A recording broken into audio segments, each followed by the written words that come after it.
Hey, what the fuck's up, nerds? Who you fucking calling a nerd? Everybody, including myself, because we're all really nerdy. We're magical nerds. I mean, you're absolutely fucking correct. Anyway, that was kind of lame. Let me not do that again. What a fucking nerd. Anybody here, like, this is basically just the fucking book club at school. Like, the kids, like, everybody who's here is somewhere between the kids who spent lunch break in the library and the kids who snuck off behind the bleachers to smoke globes. Yeah, this is like the book club, and I'm like the one annoying jock that showed up that just kind of shouldn't be here, and I don't really read books, but, like, you know, I'm dating one of the... You strike me as the fucking... As the fucking... Oh, fuck. Oh, everybody's about to hate me. I'm about to be canceled by this community. Typo negative, dude. I don't mind. No, what's his name? All right, well, fuck me. You all know Peter Steele? Yeah, that guy. Dude, how can I? Okay, well, not only am I not insulted, but I now invite you to come live I'm saying that he gives off the impression that he just wandered around places and just like, yeah, so what are you doing? Yeah, that's pretty okay. Yeah, you heard about Jesus? You want to fucking smoke this? It's just like he's equally out of place and in place wherever he goes. You're kind of that type. He's got a little bit of that cool dork thing going on. Yeah, I guess. I guess if I'm tooting my own horn a little bit, but you compared me to Peter Steele, which basically means you would have been like, I don't know what it is. Like, well, I don't think so, but. Well, I knew you wouldn't be insulted by that, but I'm pretty sure like there's a couple people just sharpening their fucking pikes right now. The fact that I couldn't remember his name. Probably. I mean, I wouldn't, because I know that I have a severe problem with remembering words and names, especially if they're familiar to me. You are in the worst fucking occupation. Did you not watch The Evil Dead? Just, I summon...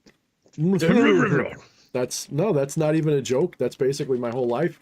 You know, like it sucks because I'll meet somebody, I'll read their energy, their aura, I get them. I know their history, their past lives, everything. I'm kidding. I'm being a little dramatic, but I get like all this info dump about them just from being around them. And I know them intimately. And they'll be like, hi, my name's Bob. And I'll be like, and like 10 minutes will go by and I'll be like, wait, what'd you say your name was again?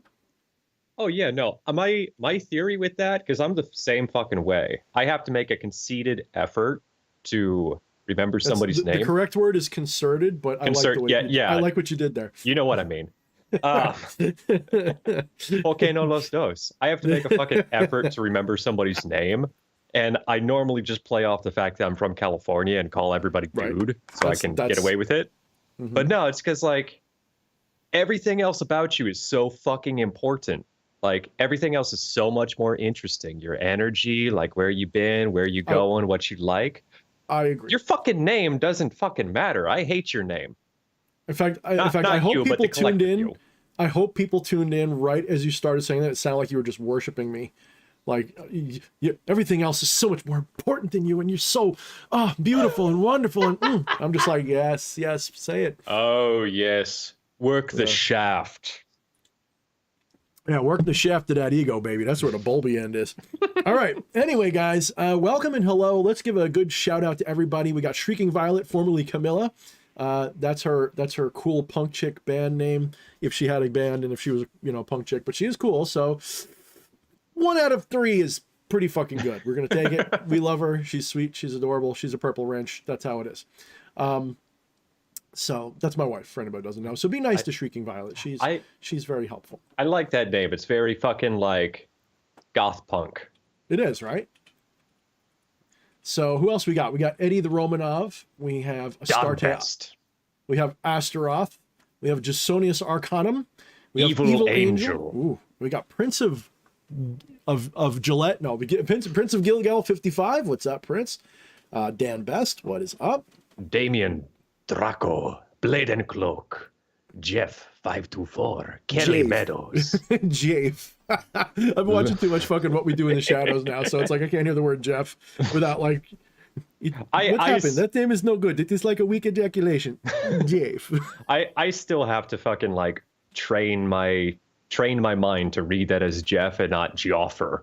I mean, I get that. Yeah, Jeffrey. Yeah. Like I'm sorry, I'm an American. We also have CM Hell, Ekainen, Skeleton Power, Lois Gory or Lewis. No. Lewis doesn't have an O. Lois. Lewis? Fuck, I don't know anymore. I've never. It might be Louis. I don't know. I can't read it. I can't even speak the language that I speak. In fact, I'm going to put the chat off for a while. I want to just, I appreciate. I'm going to have Fleshy be my little. What would they call you? The person who liaison. You're my liaison. Liaison. You got to say it with more phlegm. Respect my ancestry. Lewis. Yeah, Shrieking Violet just said looks like Lewis. So we're gonna go with Lewis. Louise has an E at the end. Louise has it. Well, that's Louise. I don't know about. I think Lewis. Lois. Lois has an O though, and no E at the end, so it's Lois. It's not a bad name. It's just like when people read it, it's like, couldn't you just like spell it in a way that is not going to get screwed up? I appreciate you trying to help me out there, Lois, but spelling it out still doesn't help. I know, this is how you say my name. Let me spell it out the same way. I'm not making fun of you. It's just is it Lowus? Is that how it is? Louis. Okay, Lewis. I'm gonna say that's Lewis. Whatever you are, Lois Gory, everything else about you is so much more interesting than your name. Your name is totally yes. We're just gonna call just you like everybody else. We're just gonna call you the glory of Lois. I don't know. We're gonna find. Anyway, we're feeling extra special goofy tonight. We'll see. I'm gonna probably go for 2 hours tonight. I'm gonna give myself a soft limit of 2 hours, simply because it's really bad for my my internet bill to be doing. I'm just kidding, but just because I noticed, let me see. I'm gonna set a timer for an hour and 45 minutes. I personally like the idea of a 2 hour soft limit too, because my sleep has been shit. So I could use an early fall. I completely understand. And I've been doing a lot of work, and with everything going on in the world sphere, as well as Elden Ring, which is like, I thought I'd be addicted to it, and I'm just kind of like, it's all right. I'm here for it, but I'm not planning on how do I put this? I'm here for it, but I'm probably not going to buy the T-shirt at the merch store. You know what I mean? Okay. But it's good. But I'm it's just me. Maybe I'm just old, and these kind of games just don't do it for me anymore. Like, I don't know. I feel like a boomer. Like, where's the Frogger? And I hate Frogger, so it's not Frogger. I don't know, man. When I finally pick up Elden Ring, I've been avoiding it because it's kind of like I'm a crack addict that knows I can't have another fucking hit otherwise. Like, when I disappear from this channel for 2 months, you guys will know it's because I bought Elden Ring. He'll come back with a fucking pot on his head like the prisoner. Yeah, I'll be that fucking Wojak fucking mushroom looking thing by the end of it. So it is good. I'm gonna say that, like, I put a little critique of it on the Discord server, and I see why people like it, but I also see why I'm gonna probably not beat it. It has nothing to do with how hard it is, because it's really, to me, it's like average, like as hard goes. Like, I grew up in the NES era, so like when I hear hard, like I'm thinking like Teenage Mutant Ninja Turtles, like the first one on the NES, where like you couldn't get past like the 4th stage or whatever without like spamming some shit on another. I'm thinking like actual hard, like that jump from Ninja Gaiden that you can't do because the bird just keeps coming. I'm thinking that kind of hard. And ooh, that was a niche reference. I appreciate that. And I'm not saying I like that kind of hard. It's just that's what I'm thinking. And I don't do frustration well in video games. It's like I'll curse and bitch and keep playing, but there comes a point where it's like, no, I'm not having fun. I'm just literally like beating my head against the wall, and it's unfair because I hit dodge like 50 times and I didn't dodge, and you know what I mean. So if it's good, if it's challenging, that's cool. If it's frustrating, no thank you. Like Hyper Light Drifter, for example, was frustrating because something about the way the game worked, like your control inputs were like, I don't know what it was. They weren't perfectly timed, like with the system. Like you could like there was a complaint, like a literal technical complaint about the game, where like you dodge, but because of the way the frames were, it didn't actually count until anyway. That was frustrating. I ended up having to cheat to beat that one. I felt really bad about it because it was such a good game. But like other games like Death's Door, like bang, instant, good controls, bang, bang, bang, bang, bang, and I was able to beat that no problem. I don't know, man. Some games, they don't do it for me. But I don't know. I feel weird. Like, I've changed. Like, when I play a game now, like, it takes me a little while to warm up to a game now. I played Days Gone, and I love that game. That game was like, it ended up being one of my favorite games I've ever played, at least for the story, maybe not for the gameplay so much. But, like, the first couple hours, I was like, why am I playing this? This just feels like, I feel like I'm playing, like, Grand Theft Zombie on a motorcycle with, like, you know, Ubisoft tropes. Like, I don't know about this. And then, like, couple hours into it, like the story hit and the characterization finally hit, and I really got invested in the characters. I think if you haven't played it, for those of you who have, it hit when I went on that motorcycle ride with your best friend, like taking him to another town, and it's like this emotional motorcycle ride. And somewhere about the middle of it, I was like, nah, this game's dope as fuck. What the fuck? It just hit me like a ton of bricks. Like, I got to beat this game. So good romance, the whole works, cool shit. So not everybody likes it though. I'm gonna be honest, it hasn't even come across my radar. Which is weird because it's set in your neck of the woods. It's set in the West Coast. It's in Oregon, basically. I think they even name Olympia a few times. I mean, or wherever. I mean, like, Silicon Valley is in the West Coast too, and I ain't about that shit. So, but you guys are like all one contiguous people, though. Like, you're just one contiguous, like, West Coast people. It's like, oh, just like the folks from Jersey are just like you. Yeah, they kind of are, though. I mean, I hate to admit it. I mean, you know, boopity boppity, huh? But my dog is being an asshole again. Hello, sweetheart. Hey, do poopa doopa. Are you gonna get in trouble and get put in the bedroom or the bathroom now? Is that what's gonna happen? I gave you a cookie. I'd bring you up, but your back hurts. I don't want to pick you up. Right. That is fucking adorable. She is adorable. She's like freaking old, man. She's old and she's got like this. I don't know if she's got like a rash or something. It's been there forever. We take her to the vet, they give us pills for it, and she gets a little bit better, and then it comes back. So I don't know what's going on. She's probably just going to be an itchy, flaky mess for the rest of her life, and I don't know. I feel bad for her. But she's happy. She still acts like a puppy. She still runs around, even though she's getting old. But she's being naughty. Maybe my wife will look after her after a few moments. But so, yeah. All right. So what are we going to talk about tonight, guys? I see some comments flying around. It looks like a couple questions popped up.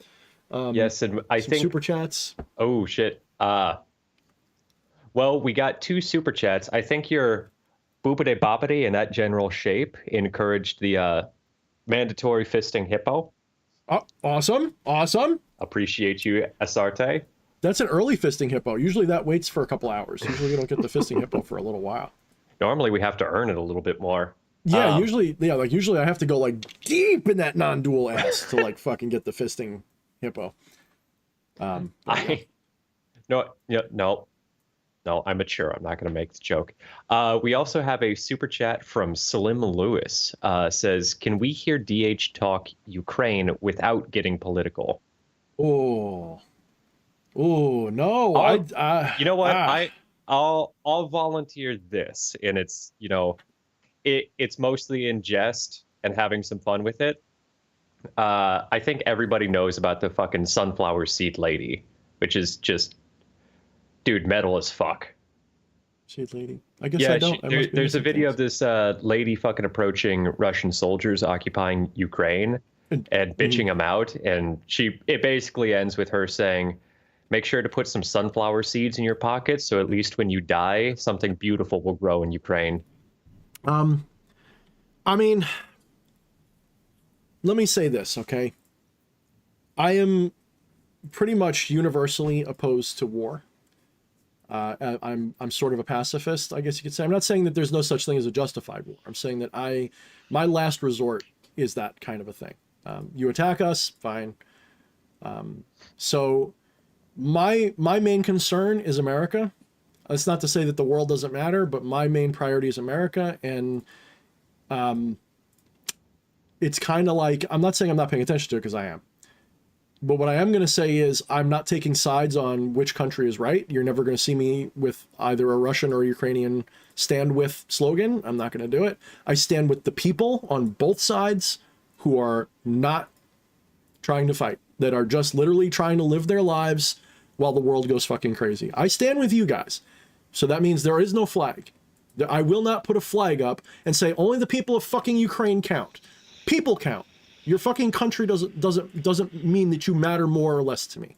That's the fucking tragic part, I think, is that, you know, I have my opinions that I'm not going to get into. This isn't the fucking stream for that. But as far as, you know, a humanitarian standpoint, I personally don't like when people are like, oh yeah, this many Russians died today or fucking whatever. Like they're not the fucking problem. Like, yes, they're there. They're a part of something greater. They didn't choose to be there necessarily. Like it's fucking. And quite frankly, it's not our countries. We don't know what the dynamic is. We know what these assholes in these 3-letter, 4-letter fucking news media tell us. We don't know what the actual story is. None of you people know what's actually going on. Most people living there barely know, because the media is not your friend. The media is literally the enemy right now of free societies everywhere. The big media. I'm not talking about like little guys like the little news. I'm talking about the big corporate media outlets are not working for you. They're literally working against you 100% of the way. So my knee-jerk reaction is, if they say be hysterical, I laugh. If they say be mad at those people, I say, maybe they're good guys. I wonder.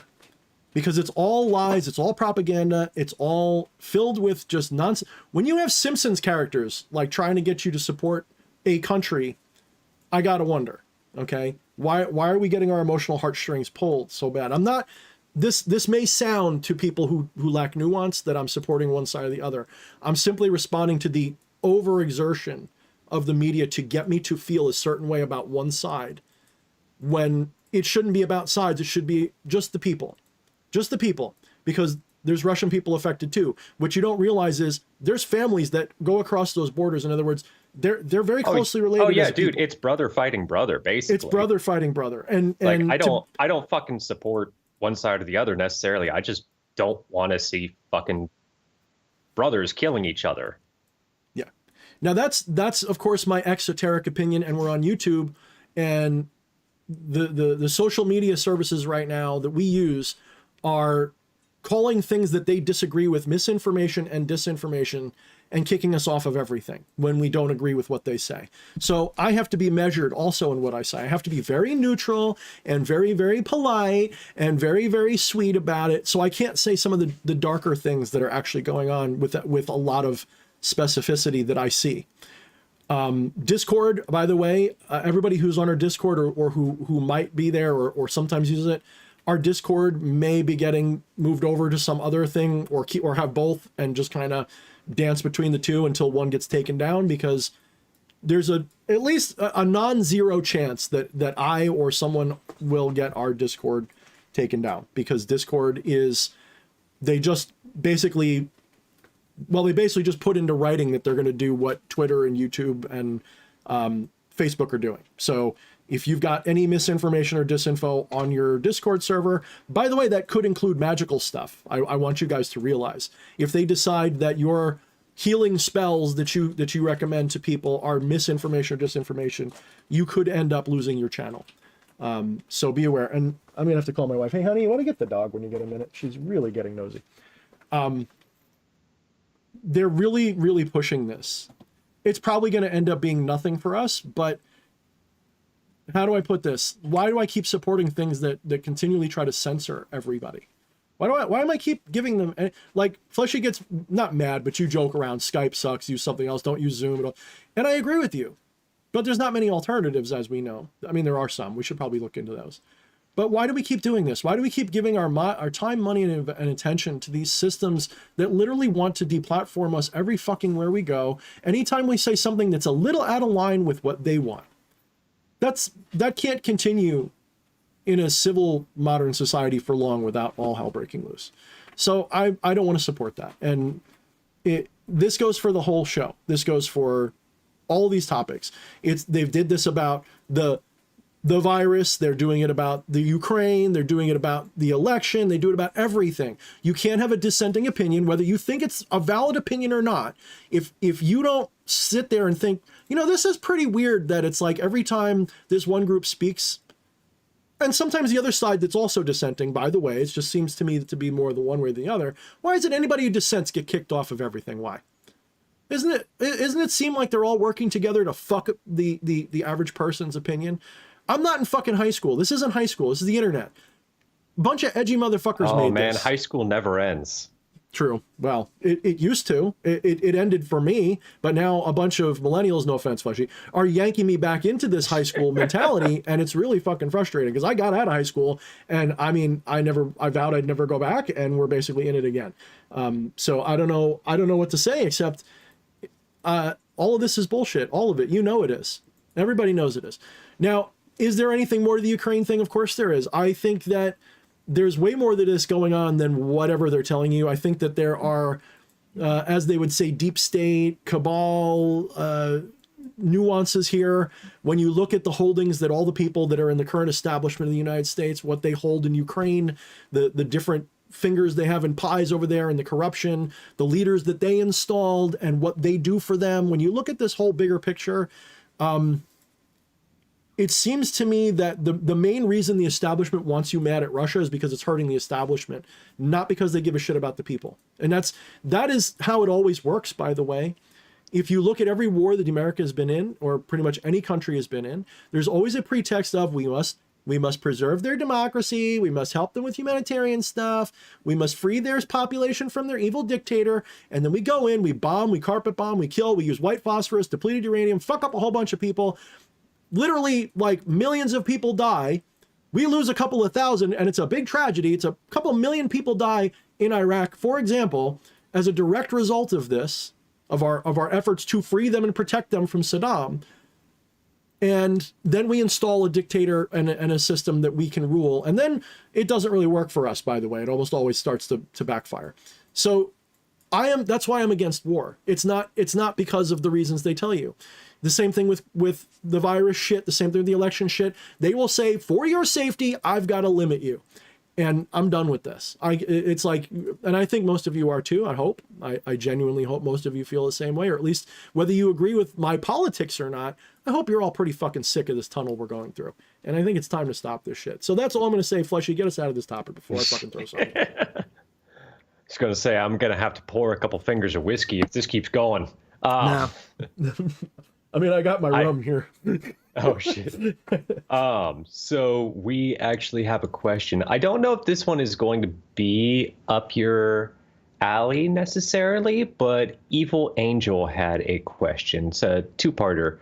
She was asking, I've been hearing a voice calling to me, and I don't know if it's been a goddess trying to get me to work with her.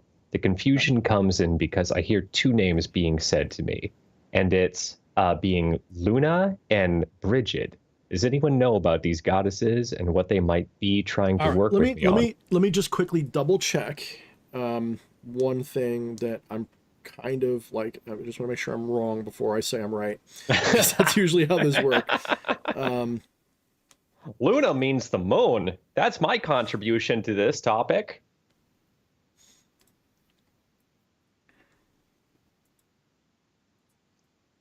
Because I know Bridget is an Irish goddess, but I gotta see if there's any celestial elements.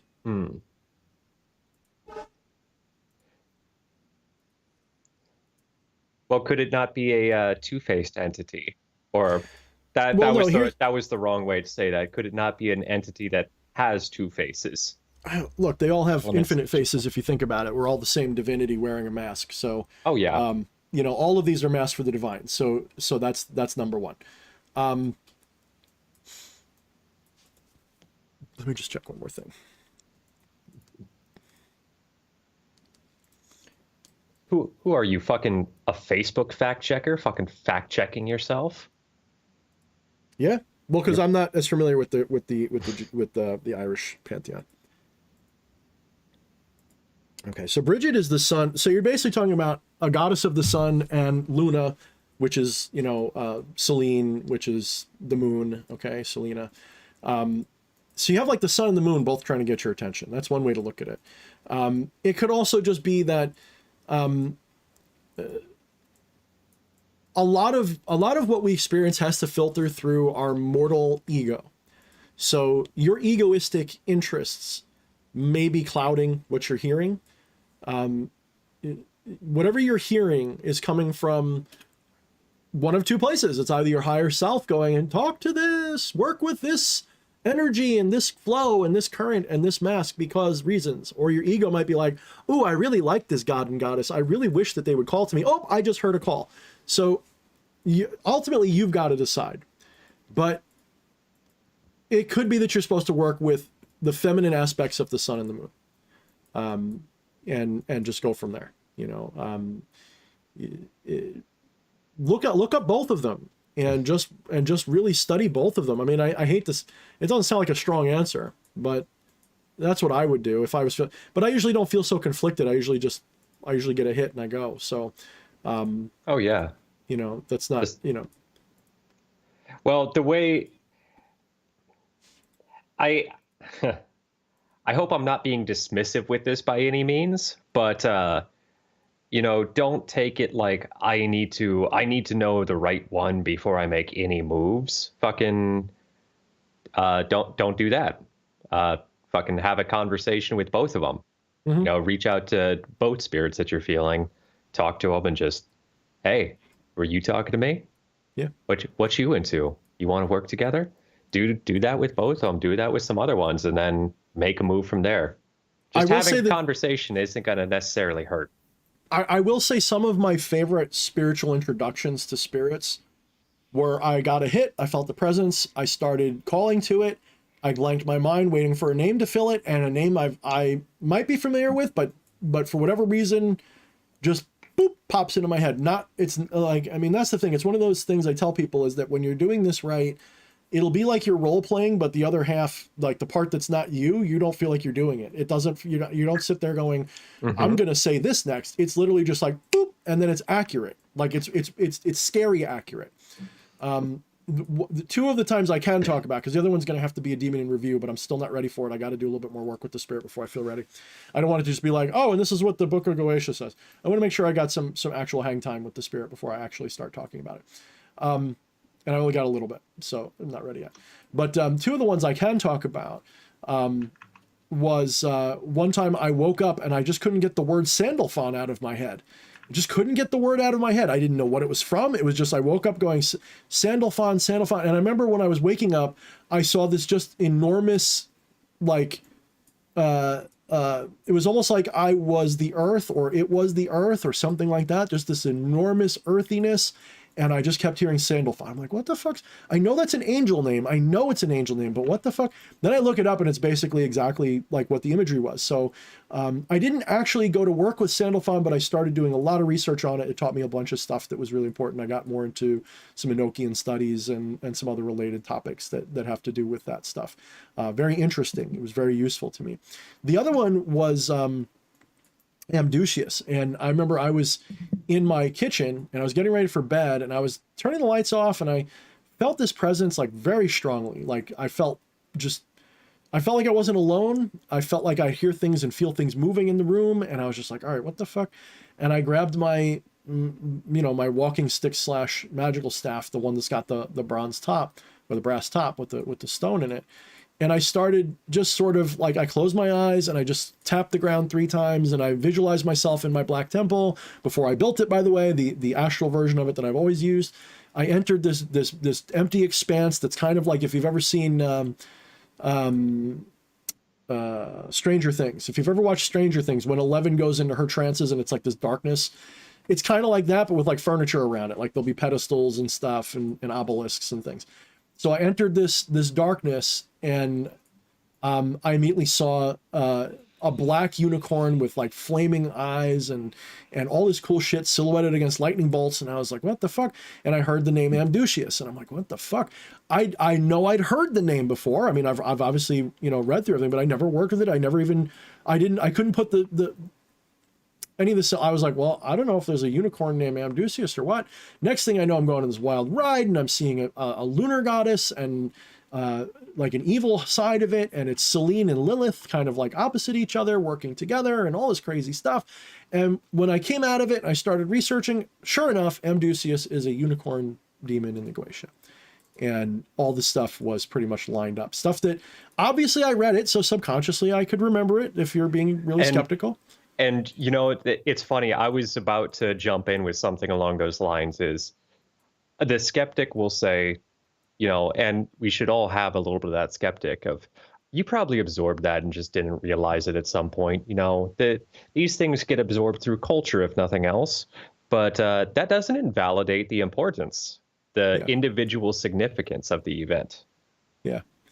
And that's the thing is like, and so that makes it useful and significant. And so I worked with it. And then I realized I've always, for this big tough guy I've always had a soft spot for unicorns when I was younger, especially. It was unicorns and dragons. Before dragons, it was unicorns though. Like, I mean, I wouldn't be a brony because it's not because I'm ashamed of liking the cute stuff. It's that I wouldn't just because they're weird. Like I've seen some of the weird shit that goes on. Like it makes furries look cool. Wait, are you saying the jars are weird? I'm saying the jars are a little weird, bro. Just a little bit. I'm not saying I'm judging. I'm just saying it's weird, and I don't like it.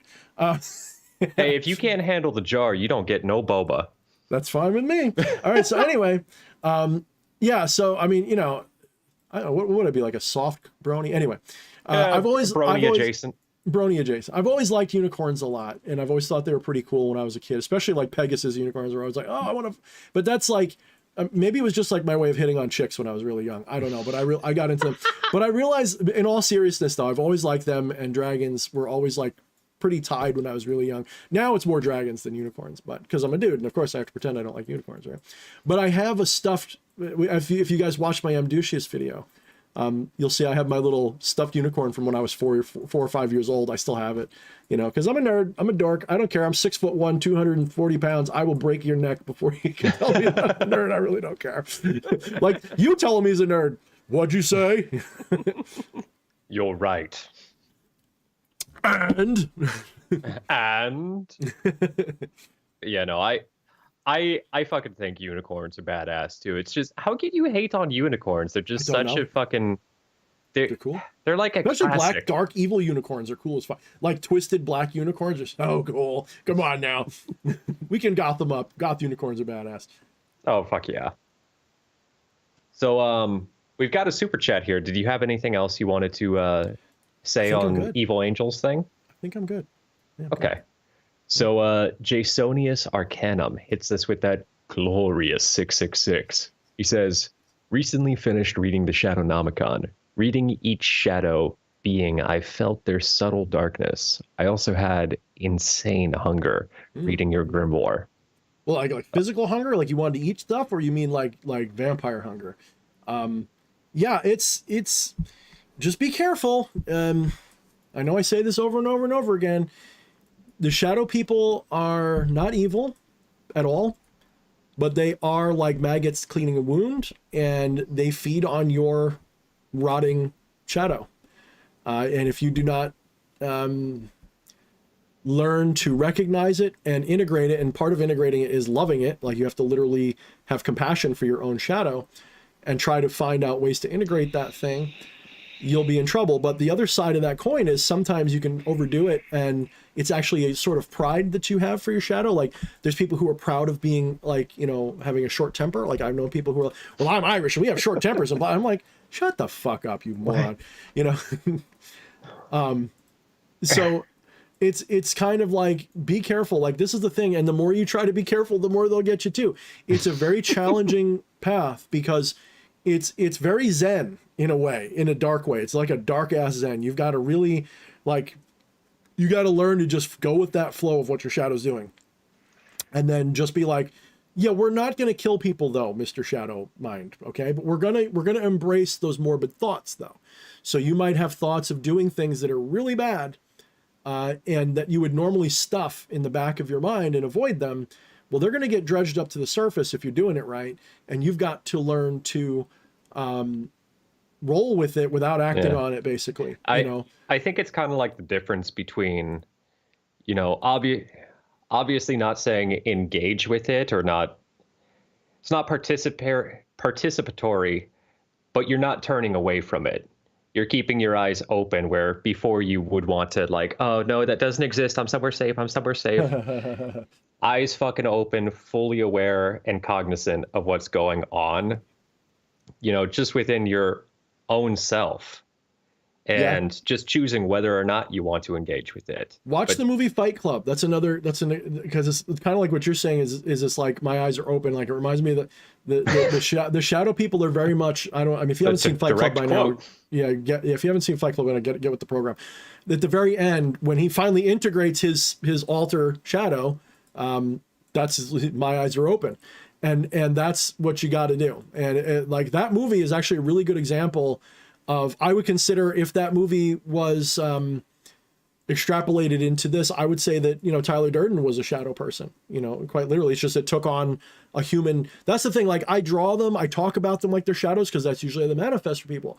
But they can take any form, guys. They can take angel forms, demon forms, your best friend's dog form. They echo in everything. Your fucking manipulative ex could be a shadow.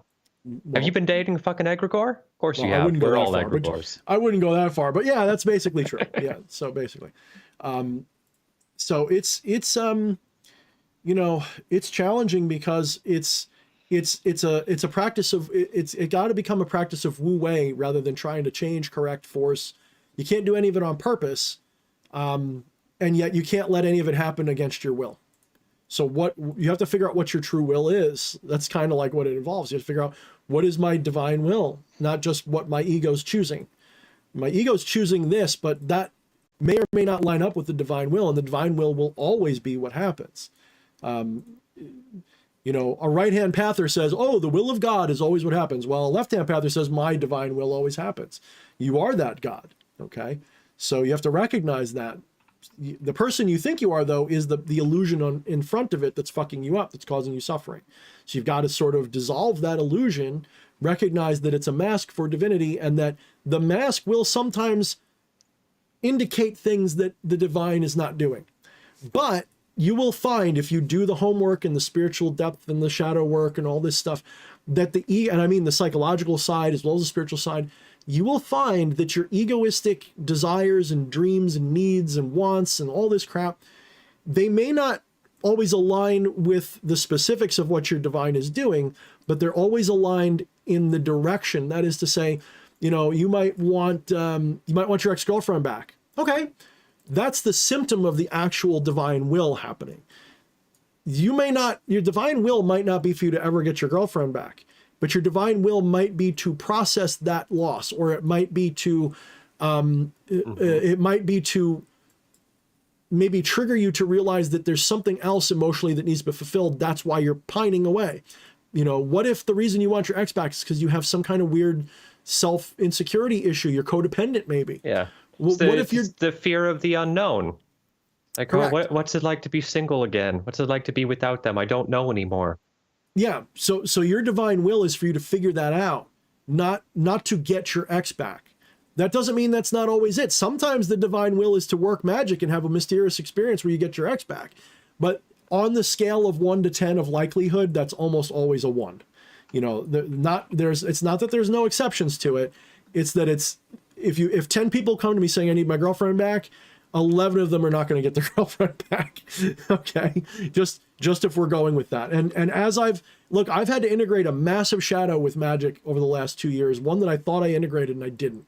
And when I reemerged doing magic, I was, well, magic doesn't give you what you want, but it does. And it's like, I'm kind of like, I was always not fence sitting, but I was kind of like double speaking, not meaning to, but I kind of was, because even I didn't want to admit to myself what it really does. And now I understand, and I feel so liberated and free by this, is that like this whole results-based, you heard me say this in a not too long ago video, this whole results-based magic thing that people are all so hung up on is mostly egoistic, is an ego trap, really. What's going to happen is always your divine will. What you as an ego want is just like, it's a reaction to what's happening. It's a response. It's the ego's response. Sometimes the ego's in line. Yes, that's the thing we're trying to do with magic. We're actually trying, through magical sorcerous acts, whether it be rituals, divination, or all of the above together. Yes, that means doing results-based magic, but not for the result. So you do results-based magic, but not with the implication, oh, I'm going to get what I want if I do the ritual right. Doing the ritual right means nothing. What has to be right is the intention. Well, what does that mean? That means your ego has to align with your divine will. It doesn't mean that you will your intention into the right place. It means that you have to figure out what that divine will really is, then align your intention. Now, you can do that like academically a few times, but really the goal is to become intuitive and spontaneously accurate in your intention, in other words, your egoistic intentions, so that they line up with the flow of your divinity. When that happens, you're basically God. You'll know that you are the hand of God working through your life, because you're like, I know what's going to happen. I mean, I don't know the literal, but I know the direction. I know where I'm going. And it's like the Christians with their faith, except it's not a faith. It's a literal knowing, like everything that's happening is what I am putting there for myself. Yes, even the worst possible things that happen. I know that this, like, there's some people who come to me like with a real, like, hard left mentality of spirituality. They go, well, you're just sounding like a Christian. Well, if that's your attitude, that you can't see truth, even if it's sometimes being said by the bad guys in your life, I think that you got more shadow work to do. You've got to realize that what we're dealing with is not a toolbox that gets you what you want. Magic is literally a way for you to pull away the delusions of your mortality. That's what it's there for. Not to give you what you want, but to help you to see what you're actually going to do. It helps you to realize your divinity in action. It is going to give you what you want. Just what you want isn't what you think that you want that you want. Kind of. A lot of the time. And as you get more advanced, it doesn't mean that you get better at getting what you want. It means that your wisdom is better, if that makes sense. Your wisdom is truth, and truth is divine. Well, those three words mean the same thing. Wisdom, truth, divine, God. It's all the same word if you understand the non-dual meaning of all of these things. I don't mean like everything is what I mean. What the ancients meant by wisdom was the Tao. It was the wisdom of God. It was God itself. It was like, see what I mean? There's no words to really put it, but they all mean the same thing. So having wisdom is actually the goal of your sorcery, having an alignment. So it's like yoga. I've said this in Become the Maelstrom. I said that all magic is a form of yoga, and yoga means union. Union with what? The divine. So the point of magic is to realize union with the divine, and that you become quite literally the hand of God, quite literally. And not in a way where you're submissive to an external God. I mean, you are, like, your hand is you, right? So you're the hand of God. Like, there's no separation between you and God, but in this little mortal paradigm, you're like God's hand in action. And you don't feel any kind of weakness at that point. Having integrated that shadow, when I do rituals now, I feel way more aligned. I mean, I'm working on an invocation where I basically declare myself the hand of my own divinity, basically, but I'll say the hand of God for you guys, just to put it in English. The hand of divinity is what I am in ritual. And when that happens, all idea of D.H. Thorne's doing a ritual is abandoned. It's left outside the circle, if you will. The hand of God is moving in that temple when I am properly invoked in my true nature. Then D.H. Thorne is just the glove. It's just the glove the hand is wearing, and it's doing the things.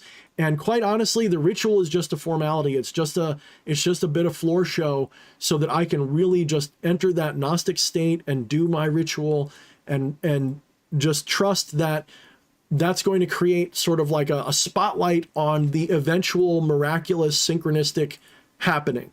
Will it be exactly what I'm doing the ritual for? Maybe. Maybe not. Is it predictable? Yes. Is it guaranteed? No.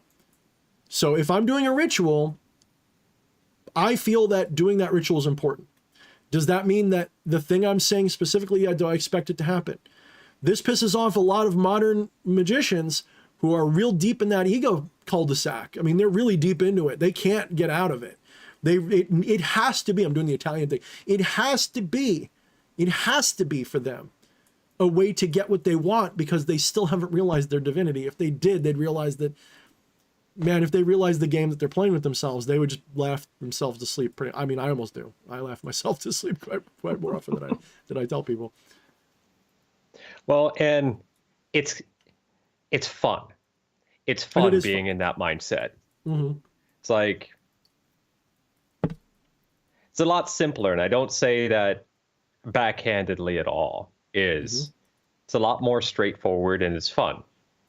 So like, I can't blame anybody for keeping that mindset, but I also don't think that's necessarily the mindset you should be using. So Mr. Zombie, the only thing I have against that saying is you're not a facet, you're the crystal. The facet is just the thing the crystal looks like. And you're not a facet. That comment is for Mr. Zombie. I see it more that we are all one big crystal with millions of facets, and we are one of them facets, but the whole thing is the source. Yeah, the whole thing is the source, and that's you. It's like, and I think you do get that. I'm just saying that's for people reading it and go, so I'm a facet of a crystal? No, you're not a facet of a crystal. So there is only the ocean waving. There are no waves on the ocean. If you understand what that sentence means, you get non-duality right there. You got it. There are no waves in the ocean, but the ocean is waving.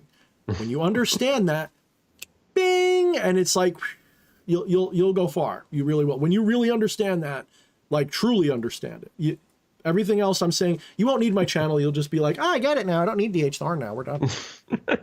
Is that not the goal? Like, I trust you on the level of, if you were in this to make money, and if you just wanted like, yes, follow me, worship me. I mean, I do. There would be like, well, if that was all you wanted, there would be fucking 300 demon and review videos. It's they'd all be made up if I had this to. book. It will teach you everything you need to know, and then make sure you get the next one. I feel like the ultimate goal is teach this to yourself so that you don't need me anymore. Go become something better. No, I mean, again, spoiler, very soon I will be announcing some sort of an order or something coming soon, but it will be sort of an open and esoteric and exoteric order. And that will be coming. Hopefully, I don't want to, I got to be careful because I shoot my load and then I stop. I am intending for this. So we'll see how it goes. Maybe it'll just be a one-man show that puts out stuff that you guys will like. I don't know. We'll have to see. But, the reason I'm doing that is to sort of, now that I've gotten a couple of years back in this perspective under my belt. In other words, when you guys first probably heard of me 2 or 3 years ago, I guess we're going on 3.5 now. Jeez. Yeah, it's been a while. Yeah, it's been a while. So 3.5 years ago, when I first appeared back on the scene, I was operating with old information aligned with non-dual realization. Now I've taken a lot of those things, 3 years of intense practice, study, and contemplation.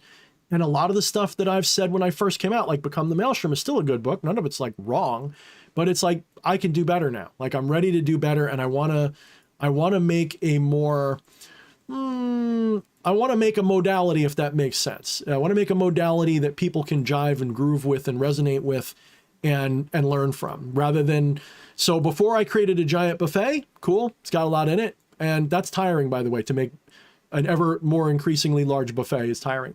So what I'd like to do now is to take the buffet idea and I want to take it from a buffet, and now I want to make it, a something a little bit more thematically arranged, if you will, something that's a little bit more, not codified. That's too hard a word, but a modality, right? I sort of like structured. Something more structured, something that's more like, okay, this is in the key of Lucifer, that kind of thing. And I want to do it right.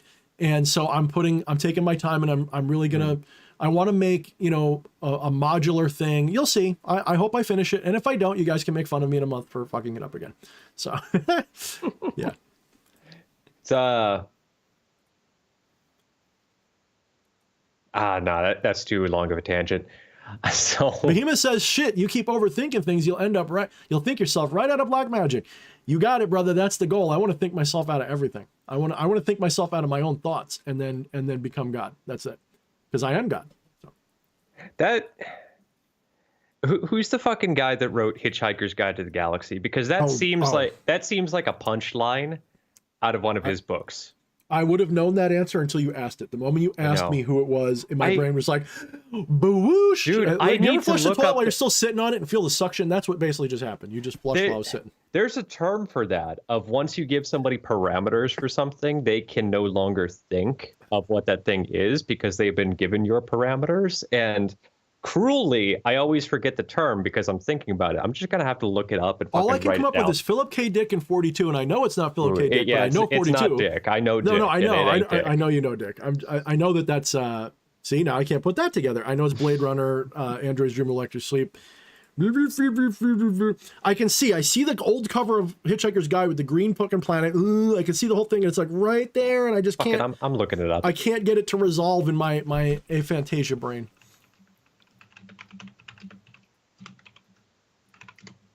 I've got some questions. I wanted to bring this one up earlier when we were more solidly in the shadow discussion, but I'll give you the option.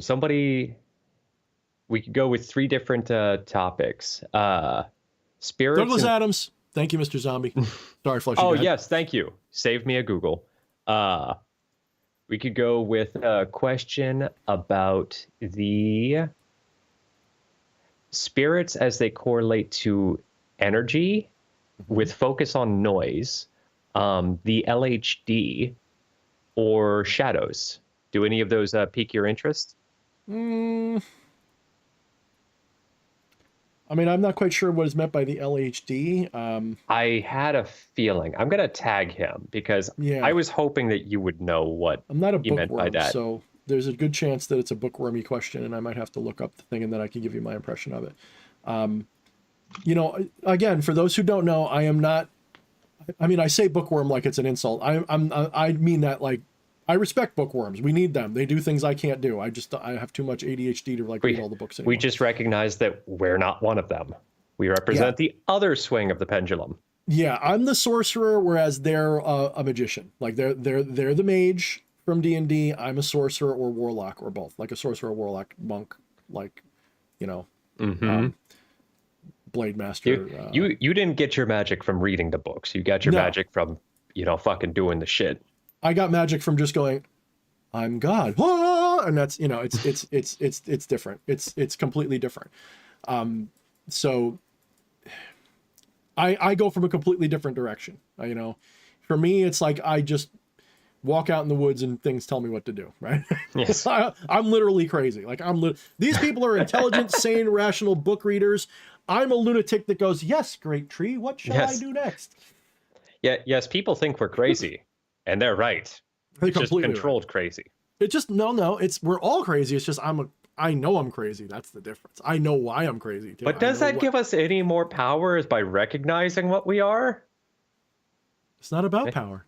It's just about surviving it. But oh, that's too real. Hold on. Well, I mean, I don't want to make too many harsh predictions, but I am going to say I did tell you things are going to get worse before they get better, and they still haven't gotten all the way worse yet. So just hang in there for a little bit longer and be ready. Be ready for the worst. That's all. Tune in for more hope next week with D.H. Thorne. Yeah, no. Get back to me like when it's not when it's not 2020 part 2. Get back to me when we're on part 3 or 4, and then we'll see. Maybe at that point they will have used up the fucking the trope and it won't be going crazy anymore. We'll see. But this year is gonna, for every reason under the sun, it's not over yet. Like when you just thought that you put Freddy in the box or you just killed Jason or whatever, like it's climbing up out of the ashes and the glove is coming out. Like we're not done yet. We still got a little bit more to go. So be ready. All right. So yeah, did we find out what the THD or the LHD was? LHD, no, not yet. I even tried Googling it, but I just got a bunch of medical shit. So I'm taking it that he's not asking your medical advice. So I'll just wait for Shift Happens to get back to me on that one. Okay. Yeah, Shift Happens will be back probably. In the meantime, shadows or spirits and noise. So I'm not quite sure I understood the Well, yeah, I'm just asking like which one sounds more interesting, and then I'll read the question. I'm gonna say I'm kind of burnt out on shadows lately. No offense to people who need the help with it. You know, that would be like maybe a consult question actually, if it's something like that, because I'm just kind of like I'm kind of like right now I'm more in Lucifer and the demons and Gnostic stuff, and some of that does relate to my celestial Virgo stuff. is in Lucifer, and the shadows are in retrograde. Kind of. Well, you know, there is that. So yeah, that's kind of fair. So what is that first one? Read it again, or if you figured out what it's actually asking. So no, I'll wait for Shift Happens to get back to me, defining that a little bit. But so from Wyatt Coverdale asks, we all know that a spirit is called. Sorry. We all know that what a spirit is called often correlates to what its energy feels like. It's a very, very tedious ask, but what if we were to find exactly what noises evoke which feelings? Oh, okay. Okay. So, I mean, there is the, I think it's been debunked, but there's the brown noise that exists where supposedly if you play it right, you shit your pants. I think that's been debunked, but in a similar vein, so not actually a thing. At least you won't survive it. Yeah, it's gonna have, like, if it hits you with the force it would need to do that, I think is what it was, something like that. I don't remember, but yeah. So in a similar vein, yes, there are sounds that can. Let's not go so far as neurologically, like it vibrates your brain. Let's say that there are sounds that pretty much are universally sort of meaningful to most human beings. I'm not gonna say like a blanket all, but I'm gonna say, like, if you play a sad song in any country, most people, unless the song has like a happy upbeat tempo and you're like, my dog just died and my wife's a hoe and everything sucks, didn't you find out? You know, unless it's something stupid like that. I mean, if it's like, everyone knows what a sad song sounds like. And by the same token, there are sounds which sort of resonate with certain very, very primordial essences. And this is actually what the seed mantras of, you know, yoga and some of these other things are based upon, that idea. You know, some of the words sound goofy because they're you know, meant to, they come from Sanskrit or whatever. And so they sound a little goofy to English speakers, and it doesn't feel as magical, or some people it feels more magical because of it. But stop thinking of them as like words. Like take Aum, for example. So people are like, what's Aum? Like, it sounds dumb. Like, isn't that a word?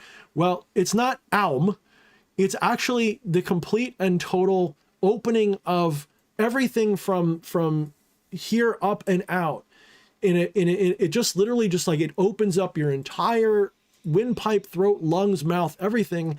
And your body sort of just goes around the sound, and the sound resonates up and through you. It's not a word. It's it's not meant to be Aum or Om. It's nothing to do with your voice box. It's meant to just And if you tighten up your voice box to make a word out of it, you're doing it wrong. So in that same, now I'm exaggerating a little bit because I'm on a mic, but when I'm in my temple or wherever I might do it, I'm remembering it's not Aum. It's not, come on now, Aum. Aum. It's not magic Aum. It is and it's not my voice box, although it is my voice box vibrating. I'm not shaping a word with my mouth and my voice box. I am intoning, as they would say in Western magic. I'm intoning the mantra. And that is the same for all of the seed mantras in particular. So you have and you have to do it for all of them. It's got to come out that way. Now, take the word amen. So everybody who's anti-Christian, just take a deep breath, relax. You can still hate the Christian church, but actually recognize the spirituality has some validity. Just take a deep breath. Ready? Amen is actually what happened when, once again, Hindus and Greeks got together and then the Christians came out of that at some point. It's actually Aum, but translated through the Greek, gets a little bit of an, I think it's the Greek, it gets a little bit of an N on the end of it. Amen. It's kind of amen, and then it becomes amen because people are dumb and turned it into a word that means all men or all of us or whatever. There's ask different churches, they'll tell you different things. I think one of them is more right than the others, but it's all dumb. It's actually meant to be the same as the seed mantra it's literally meant to be the same thing, but they don't know that, or they threw that baby out with the bathwater because they wanted to have an orthodox religion they could bound you over the head with and make you feel like an idiot. So, and I don't read books, so what do I know? Speaking of reading books, Shift Happens got back to me, and I do have some context for his question, but real quick, Wyatt focused in on that question that was asked, and he was saying what he was more trying to focus on is the baseline necessities of making a song sound sad or happy is what he's saying. Sure. And I'll jump in because this is a little in my wheelhouse. It's all fucking made up. None of it matters. Like what the word house means fucking nothing. It's fucking shapes I make with my mouth and then exert things. We just all collectively agree that house has the meaning of this fucking thing that's over my head. It doesn't inherently have any meaning whatsoever other than the culture that you grew up around imparts that upon you. So, you know, kind of some of those cultures go back forever, like back to Proto-Indo-European, probably before. Some words have ancient origins, and over time they morph and get lost, and then you find the real meaning. You're like, whoa, that's deeper than hell now that I know the real meaning of that word. Like, just there's a lot of words like that, guys. There's a lot of words, a lot of spiritual words that we use the wrong way today. Like the word chaos or KO is actually how it's pronounced. When you understand what that actually really kind of implied, you go, oh, that's deep as fuck. So finding the meaning of words originally is important. But here's the thing that Fleshy's saying. The sound, the word, all of that, that's not, I don't believe what was meant by the idea of like true names and all that. The true name is nothing you can say. It's not a word. Yeah, and it's just, you know, if you're trying to tap into, okay, I'm going to go off on a little bit of tangent. I hope this makes sense. If you try to attribute specific sounds in this case to this always means that, or this always means this is exactly what you need to make a sad song. There's no universal constant for that. Western music theory, you know, it's Western music theory. There are other music theories. This isn't the de facto or anything. Same with a sad song, because that's what I gravitate towards. It's a sad song because that's what you recognize as sad. It follows a minor scale. It has instrumentation, like maybe a forlorn music box that you associate aesthetically with, you know, times when you were young and whatnot, and through all this exposure to media where music box equals sad, that's what collectively creates these sad thoughts and sad associations. So I guess what I'm ultimately trying to say is what makes it what it is for you is just whatever you make it, which is just not a fucking answer, but I feel like it's the best one I could give. What is sad for you? What are the associations that you have in your head? That's fucking correct. That's more valid than what anybody else is going to tell you. So Behemoth X says, have a good night, everybody. I'm out of here. He's had a happy announcement on his Facebook page recently too, by the way. I don't know if he's I believe, I guess it's okay if I say this. He announced it on Facebook. He is expecting another child. So let's say thank you to Behemoth for being contagious and spreading himself around as the new virus. We appreciate you, brother. And thank you so much for coming, man. I appreciate you being here. Yeah, I forgot what, there was something else that popped up, wasn't there? What was the... Yeah, I got context for LHD, and this is going to be an anti-answer, I already know. So Shift Happens was asking what your take on the LHD is, and that is about the work/pathwork of Lucifer and the Hidden Demons by Theodore Rose. No idea. No idea. Sorry. Sounds like a nice person, wouldn't want to fuck them. That's, I don't know. They might be awesome, might be good, might be bad, might be absolute garbage. it depends on what your purposes are with things. The things that I'm realizing, the biggest risk that I'm running right now for my own self is that now that I'm onto this paradigm that I'm on, I can't help but look at everything and go, oh my God, they're just so, oh, really? Oh, and I don't want to get dogmatic about it. Like, I don't want to sit there and be like, oh, they're wrong. Ha ha. And because that's not the way I like to do things. So I'm kind of in a weird space right now where if someone says, did you read this book? I go, and I probably won't either. Because it's like, I don't want to be infected with any more, of the flights of fancy, we'll say, that I think detract from what I'm trying to figure out, and we'll leave it at that. So I'm sure that's a good book. It's probably awesome. The stuff that I'm interested in lately, like I cracked open my old copy of S. Connolly's, Demonolatry for Dummies book. I forget what she calls it, but I'm sure you all know about it. And I cracked that open, and really I started looking at it, and I'm like, okay, good.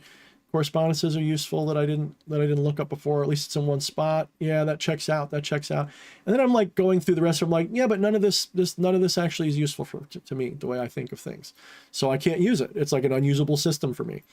Same thing with Kabbalah. Same things with yoga and tantra. But there's elements of all of these things, however, that I will use, and I'll bring them together. And I like to err on the side of simplicity. Again, I'm a sorcerer, not a mage. So I like to err on the side of when I say feeling, I don't mean emotion or like, oh, I feel a rumbling in my tummy. I mean a Gnostic feeling. Like I just intuitively know as a feeling what is right for me. And the thing that's been wild is this last year, I went again, I had that same experience where I started inventing things. So I thought, I'm writing things like that just make sense. They're flowing out of me. Then I look stuff up just to clarify something. And I'm like, wait a minute, I didn't come up with this. Oh, son of a bitch. And then I just end up like down rabbit hole after rabbit hole trying to figure out what I'm trying to tell myself. And it's like, did I have a past life in this cult, in this group, in that thing, in this thing?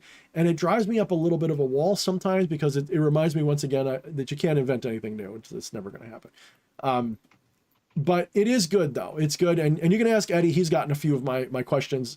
I mean, I wish he knew half the questions I could ask that I end up looking up, but it's pretty funny because I'm like, I just wrote this really cool chapter and I just thought to like look up one of the terms that I've heard before, and I look it up and it's like, wait a minute, that's part of the same thing that I'm talking about?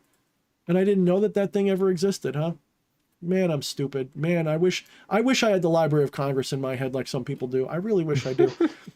I sound like I know a lot of stuff, and I do, but I'm not a fucking encyclopedia. That's the weird thing. A lot of it is intuitive. Just, I know enough that my intuition takes me the rest of the way. Like a sorcerer. I got a 14 int score, but I don't use that to cast my spells. Does that make sense? I feel like, and this is, coming from my perspective, I feel like I would be at a detriment if I was one of those walking encyclopedias. I would fucking hate if I was always just like, referencing like, oh, I have this thought and this validates it and this validates it, and that's what if I mix these two together and now it's a blending of these two. Like I rather, as much as it feels like a kick in the fucking nads sometimes, I actually like having this is something that I've created from my own head and somebody already did it 300 years ago. Fuck. Okay, well, whatever. Yep.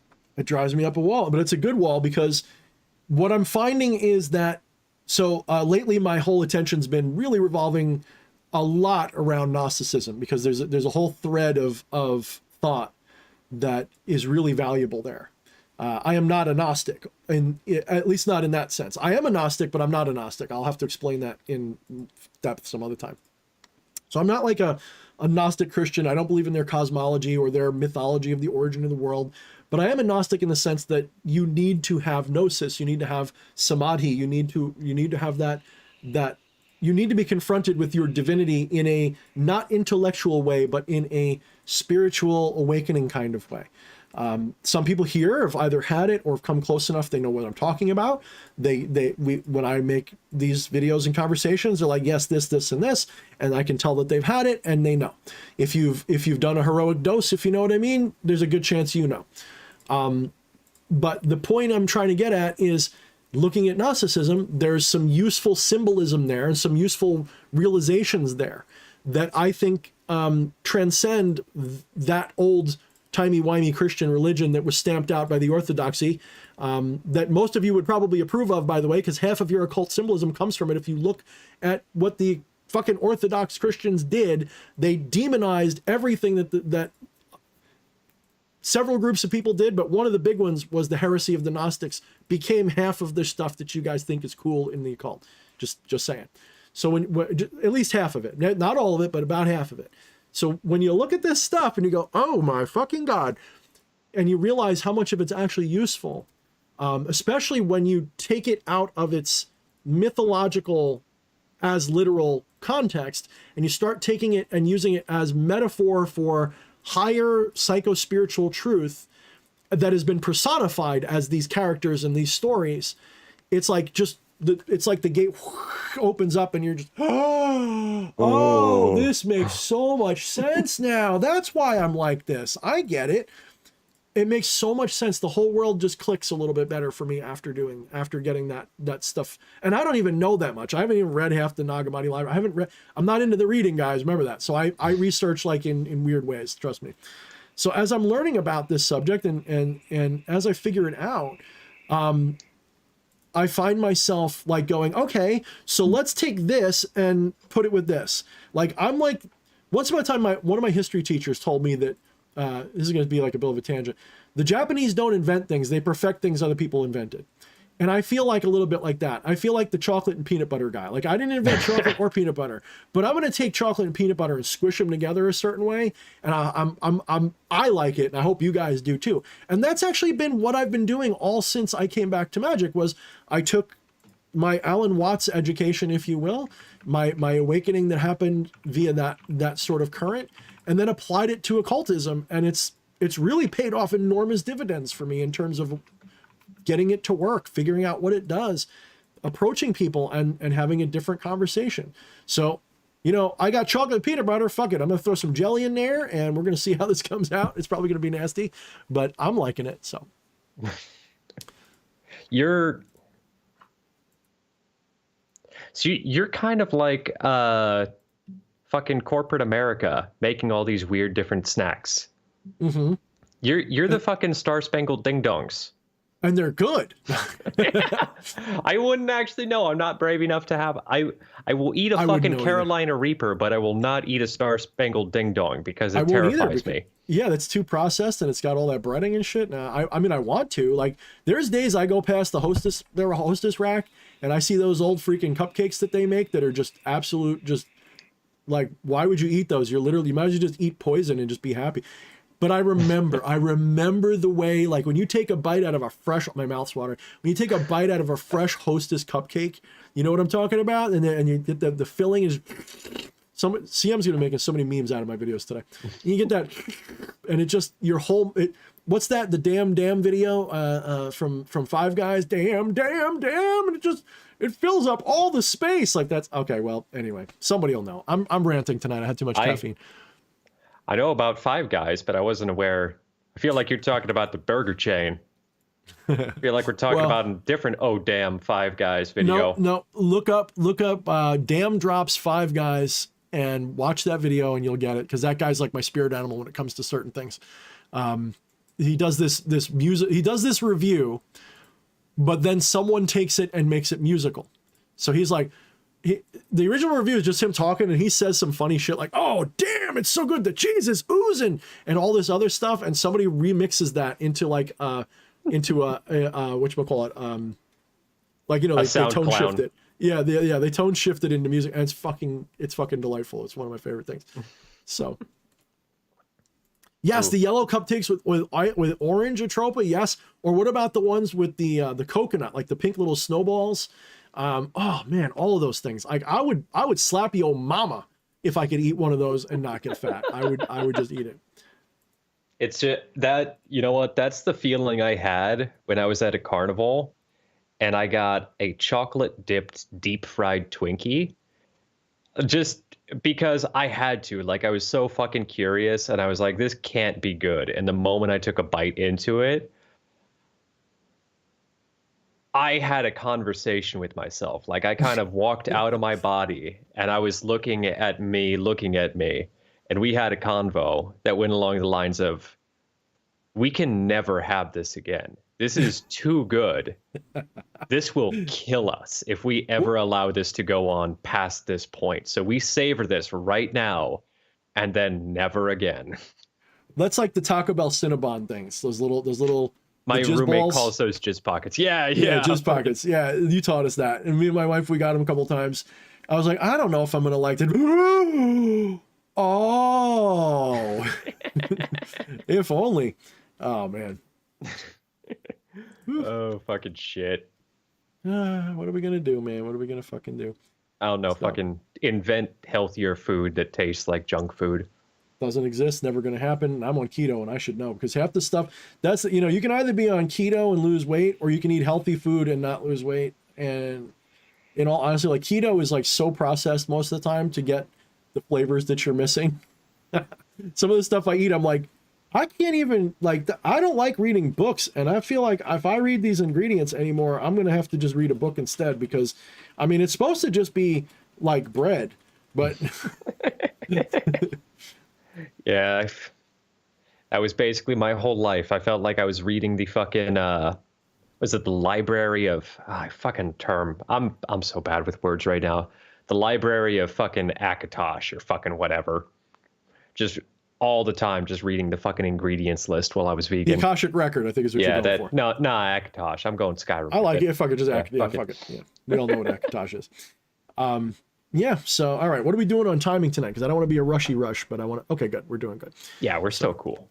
Timer is running. La, la, blah, blah. Okay, so we got about 40 minutes left for the soft limit. So, for those of you who don't remember or didn't get one or weren't here, be right back. I guess whatever happened... I'm not wearing mine right now, so I guess that's sacrilege. But... there are new pendants up on the Etsy for the Trinity of Self. So for those who missed it, there are still plenty of them left. I guess it's not going to be that hot an item, but if you guys want them, we got them. And they're 45 plus shipping. So it's pretty reasonable. They're solid stainless steel. They're really nice. They're made by Elena Lemmy and Limitless Liberations. And I wear mine a lot. It's actually my favorite. It's not just because like I'm trying to sell it. It's just like literally my favorite medallion now. I wear it pretty much like whenever I go out. So if you're interested, they are 45 on the Etsy plus shipping. And there should be 8 or 9 of them left. So if you're interested, grab them. If not, they'll probably be there because people aren't jumping on them. So, you know, that's not really the greatest sales pitch, I suppose. But that's how I roll. So, all right, Fleshy's not here, so I got to fill the space with my own voice and thoughts. And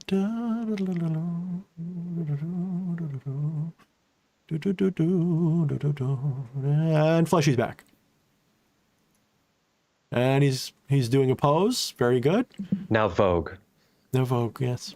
Bacon has become your sweetener. What the fuck is wrong with you? He's not wrong. That's awesome. Dangerous. I don't know what to say about that one. Yeah, bacon with some maple smoked bacon. Can't have maple syrup on it anymore, so I just have to get the other way to do it. You know what? Yeah. I'm about to create more haters than when I forgot Peter Steele's name. I don't think bacon's actually very good. Get out. Yeah. Just get out. Like that's one of those things where it's like when someone says I'm a vegan, I'm like, how do you live without bacon though? that one, oh man, let me tell you, that one never got old. That was definitely not a question I ever received before when I was vegan. That was like, oh wow, what an interesting and original question. But you know what? You're not alone. I had one of my best friends growing up was Jewish, and they're like, I'm like, oh man, I would just, and they'd be like, no. they couldn't. They never tried it. To my knowledge, they still haven't. I got to give them props. I couldn't do it. But I mean, it's different. it takes less power to never have engaged with a thing that you just don't know what you're missing. It's different if you fucking like the thing and then willingly give it up. Yeah. In my case, it just wasn't very much of a give up. Yeah. And Bladed Cloak's right. I mean, I'm not a moralist, and I don't, you know, I don't go, won't somebody think about the children for everything in the world? We are, you know, we are predatory, opportunist, you know, primates. Okay. We will eat whatever the fuck is too slow, stupid, or whatever to not get out of the way of our mouth. All right. And so, I don't sit there and go, oh, it's morally wrong to eat meat. But I do agree that the factory shit is disgusting. And I wish there was a better way. I'm not going to stop eating it necessarily because of it, but I genuinely respect people who do it for that reason. But at the same time, I also believe, and this is just me, I don't want to impose on you, but I believe that everybody, once in their life should attempt a primitive lifestyle, even for just a couple of days. Go out, hunt for food, gather for food, fish for food yourself. Don't be just some urbanite that has no idea where your food comes from. If you're someone who's living there and your meat comes in cellophane and you've never shot an animal dead and you have no idea what goes into eating that meat, you should not criticize the vegan, nor should the vegan criticize the meat eater. If you have not been part of nature, at least once in your life for a couple of days, I'm dead ass serious on this. Because you are so far removed from, and you're still natural. I mean, me and Eddie have talked about, just because you're living in a synthetic world doesn't mean it's not natural. But you're so this is still nature. It's just concrete nature.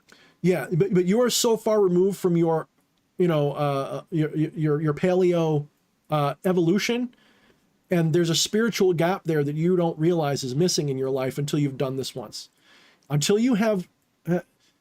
Look, I know people say, well, I get that experience just walking through the woods. Okay, I get you. I'm not saying you don't get a powerful version of it. But until you have actually done the predatory act once, for real, on something that, I don't mean a person, and by the way, Miss Wojcicki, I mean, unless you've actually hunted for your food once, I sincerely feel that there is a piece of your biological, anthropological heritage that you're not embracing at least once. And so I prefer, if someone says to me, I'm going to go hunting and then I'm never going to eat meat again, cool. I think that's fair. I think that it's an experience, and I know this is not going to hit with their, I'm sure that's complete. I don't care. This is just what I think. This is just what I think. For me, I've gone hunting and I feel bad. Like I genuinely do. When there's an innocent creature, and especially if I think I made it suffer, I feel bad. I really do. But I am also of that Zen mentality where if my entire reason for not killing it is because I feel bad, that's not actually compassion. Yeah. That's me not wanting to feel bad. Spider and the fly, baby. Right. If it's just because I feel guilt, that's not compassion. If it's because I look at that and I go, I'm just not going to do it because you're a living thing and I value that. Okay, now what am I going to eat though? Right?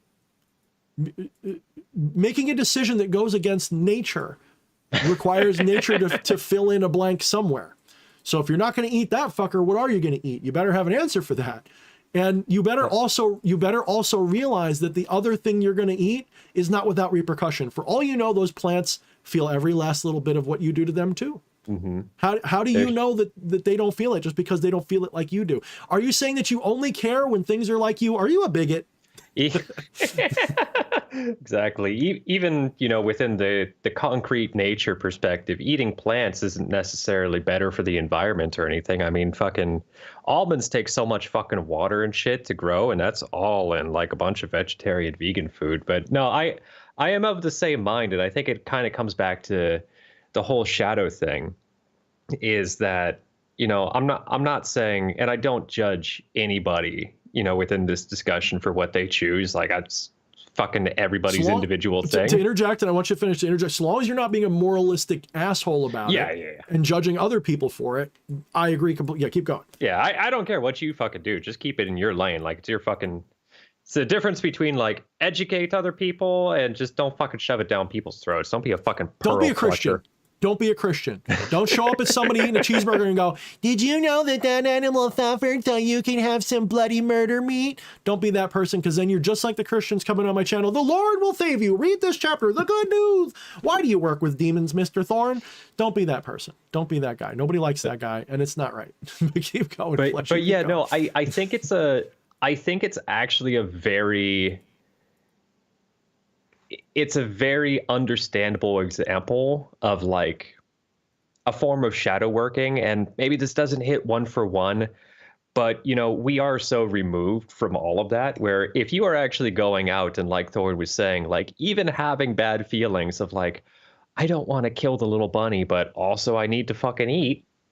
It's like, if you can recognize that you are a fucking predator by your very existence, you are predatory to something, whether it's plants, whether it's anything else. Yeah, it's just like Maynard said, life feeds on life, feeds on life, feeds on life. If you can accept that and look at it and not be scared of it and engage with that on some level, because you are engaging with it by the fact that you are even here listening to this right now. If you're able to willingly engage with it, you strip some of the power away that it has over you. You're able to integrate that. And that can only better serve you, I think. Yeah. I mean, let's be honest, okay? So my feeling bad about killing, say, a rabbit means that when I go do that, my goal is not to kill. My goal is to put food on the table, eat it, and to do so in a way that causes the least suffering and honors that creature's life as much as possible. Now, that's my way of coping with what needs to be done. All things admitted, that's the truth. But I look at it and I go, if I was being hunted, would I want to be brutally beaten and ripped apart? Well, bears do it. And are they evil, by the way? Bears don't wait till you're dead. Many animals don't wait till you're dead. They just go right in. Oh, yeah. They'll eat you from the asshole up. And and you'll be still kicking while they're doing it. I mean, a bear in particular, if you don't know what a bear does, it don't wait. It doesn't go, is it dead now? Yeah, like, no, there are some, I listen to the most gruesome fucking true crime things. I've sat through entire shifts at work listening to Nazi war crimes and shit like that. Not to say it didn't fucking shake me up, because it did, but some of the shit that just like really, really fucking got to me is just the natural shit. Like that, specifically bears just fucking sitting on people so they couldn't go anywhere while they slowly take chunks out of them over the course of hours. Mm-hmm.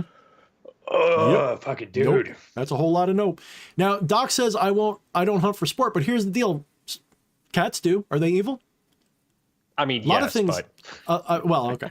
Like in a greater context, no. No, but yes. I don't even consider sport hunting evil or bad. I will say that if you just kill to kill, you've got a question for yourself. I don't judge it, though. It's one of those things. If I judge that, I can find an animal in nature who does that with no. Have you never stepped on an ant? Have you never swatted a bug for no other reason than it was around you? Have you? I don't even just mean a mosquito, because we're going to swat that, because that's actually kind of a predator of ours. So they've killed more of us than we have. You've never swatted a fly just because it was annoying you? I mean, fuck. I tried to take spiders out whenever possible, even if they're big or fucking whatever. I try to put it outside. I still fucking swat flies on occasion just because they fucking annoy me, and I've been driven too far, and I recognize that. So you're saying you've never hunted a bug in your house for sport, you know? I mean, sure, I'm not judging you, Doc. I'm just saying it's one of those things, you're proud of it. And I don't mean that as an attack. I mean, the way you're saying it, you're proud of it. So that's not compassion. That's an egoistic choice. That's fine. I'm just asking you to recognize it. That's all. It's one of those things where that's the difference between a moralist and someone who is trying to integrate their divine nature and realize that there is no such thing as morality, but there are choices. And when we make choices, why? If you're choosing to not do sport because of some altruistic reason, you really got to analyze it and say, is it because you genuinely care about the animal, or is it some sort of an ego trap? Not a trap. I shouldn't say trap. Ego trip is a little bit better. Not all ego things are traps. Is it an ego trip? And if it's an ego trip, why? So like I've said before, if I see a homeless guy on the side of the road and I give him $1, did I do it? Did I do it because I genuinely cared if he had $1? Or is it because I wanted to feel good about doing it, or I didn't want to feel bad about not doing it? Or was it because people were watching and I felt like I was going to get judged, or whatever? And sort of, Doc, one of the things, and again, I don't mean to pick on you. I'm really not. I hope you know I'm not. It's just, this is a fun argument to me. This is an argument attacking the person, attacking the concept. It's one of those things where I wonder why you think that way. Is it because so many people in their attempt to justify their hunting interests have said, well, I only hunt for food acquisition, not for sport, because that has been the narrative on the other side as to why hunting's bad, is because sport hunting is evil. Is that actually a shadow on your part? That's my, I specialize in detecting shadows.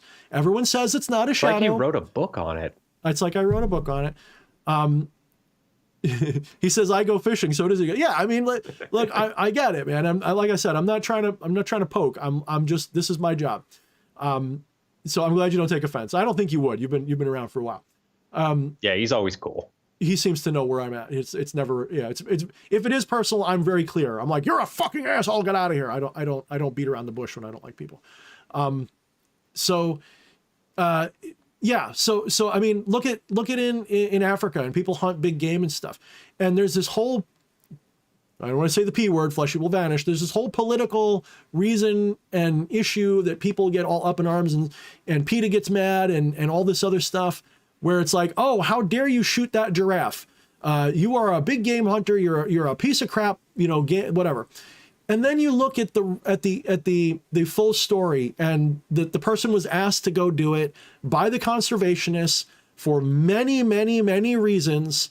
And this is what they do. It's like a way to be a conservationist for them. And they get to hunt big game, and people get to eat the carcass, and it feeds an entire tribe and all this other stuff. It's literally, they just are the one pulling the trigger. If they didn't do it, one of them would have. Meaning, you got this big game hunter who's like, I'm an expert. I can put this down in one shot with a big bore gun, and it's going to be fun. And I'll pay you $15,000 for the opportunity, in fact. Then those people say, yeah, come on and do it. Otherwise, we're just going to have, Mbile do it. And he's going to just, and it's going to be no different. And we're not going to make any money off it. And it's going to be this. So why are we criticizing, like, it was this, as long as somebody's eating it, then fuck yeah, like, go for it. I say we hunt the pandas for sport. Like, honestly, like, they're not fucking doing anything. Kill the fucking pandas. We just have a banquet, man. I want to know what panda tastes like. Look, you want to know how you save a species? Is the dark meat and the light meat fucking separated by the fucking spots? I want to know. And does it taste like Kung Pao chicken? That's where no.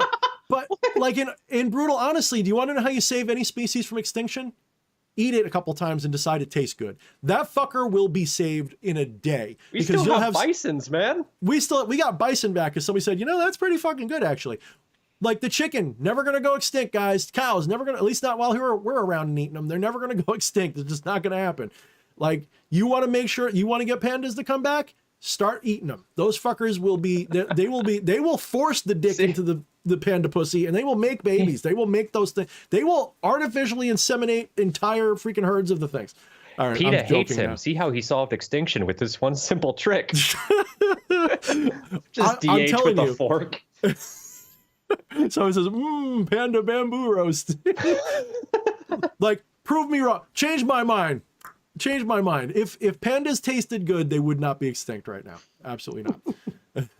If fucking Panda Express came out with a new item and it was even better than their fucking orange sugar chicken, and they let it go for a couple months, and then we're just like, yeah, you all like that? That was fucking panda you were eating. The fucking panda problem would not be like a week later. It wouldn't be. I'm telling you, it wouldn't be. It just wouldn't be. There'd be pandas everywhere. And people are like, the pandas are eating up the whole forest, guys. We need less pandas. Like, and we'd be like, yeah, let's eat more. They're just shitting out nothing but methane, and we drive along the freeway, and then everybody just goes, hi, pandas, all the time, and their shit smells so bad on our day trips. Like, you name the animal. If it tastes good, and we start eating it, it ain't going away. It's going to, so that's, if I was doing stand-up, that'd be how I would that'd be the big finish. I bet you at least one person's giggling a little bit. So. Oh God, speaking of stand-up, I think this was like... Wait, I got to jump in. Doc says, well, gotta say, if the Chinese don't eat them, and they eat anything, so they must not taste too good, I think is what they're trying to imply. If the Chinese don't eat them and they eat everything. Look, so do I mean, like, that's, I mean, it's a culture thing, right? I think we know it's nothing, you know, look, there's stuff that we eat that other people don't eat. Like when people come from other countries, like, does anything you eat not have salt and sugar like pouring out of it the whole time? Like, do you guys like eat food or just salt and sugar with food like added to it a little bit? Oh yeah, like, fucking bread in America isn't considered bread. It's considered a pastry in Europe, from what I've been told. Yeah, it's a fucking cake, man. Well, I can agree with you because when I stopped eating bread so much, I definitely agree. Yeah, and it's weird because like keto bread isn't sweet. It tastes like probably what bread's supposed to taste like, just bland crap. Yeah, Jockster says we'll bread them till they ain't pandas anymore. Oh man! All right, shit, man. Jay Sauber hit us with a $4.99. Thank you, Jay. Always appreciate you, dude. Appreciate you, brother. Thank you so much. Yeah, fuck, I had something I was gonna say, and then I got fucking sidetracked. Yeah, no, it's no. Let's blame him. Let's curse him. Apologetic for, yeah. Just Doc Stivel, you are on alert. We are now going to curse you. Oh, we're going to do bastard. The fucking bing. We're going to curse you. Okay. All right. Oh man. Actually, where were we even going? I don't know. We were, we came up with morality. We talked about non-duality. We talked about my new pendants. By the way, guys, you see my new pendants? I don't know if you guys noticed, but they're here. They're $45 a pop. I love them, and it's okay if you don't want one. It's all right. I don't want to say only us, but also kind of only us would be able to fucking relate shadow working to fucking killing the pandas. Well, they're kind of like a shadow that's being integrated, I guess, if you want to, look at the black and white side by side kind of one thing. That quite literally in that case. Yeah. I remember what I was going to say, but I realized it's kind of a non sequitur and not on topic. Thank you, by the way, CM. I finally actually watched that one dude that we were talking about who was in the fucking Tool. I'm fucking awful. Bill Hicks. I watched some of his stand up. Dude, I felt all at once like somebody was speaking my language and also so disconnected from all the people around me because I laughed far too much at the fucking Goat Boy shit. Oh my fucking God. I think I do, but it's been a while. I haven't listened to him since the 2000s. So. Oh, Goat Boy. Yes, Goat Boy will pleasure you. No, I don't remember. I might not have caught that one. I might have missed that one. You know which one I remember is this freaking roller coaster thing. That one, that's the one I remember so much. That little story, life's a roller coaster type of thing. It's scary and it's loud and it's bright and then blah, blah. I always remember that. I don't remember any of his jokes. Well, I remember the pituitary retards one from the We Want Your Souls. See, I haven't listened to him in so long, dude. It's like flushed out of my brain. Well, he's one of those interesting ones where. So I would still say what he does is comedy. But there are certain comedians where I truly don't think that what they do is stand-up, where they seem like George Carlin. Like, I understand that he falls into the vein of stand-up, but I don't, personally, I don't consider him a stand-up comedian. Not to say I don't enjoy him or anything, but he's not really telling jokes to me or anything. I find them amusing, but they're not jokes. He's kind of just like he's a satirist without trying. It's literally just he's a stand-up satirist. It's like South Park.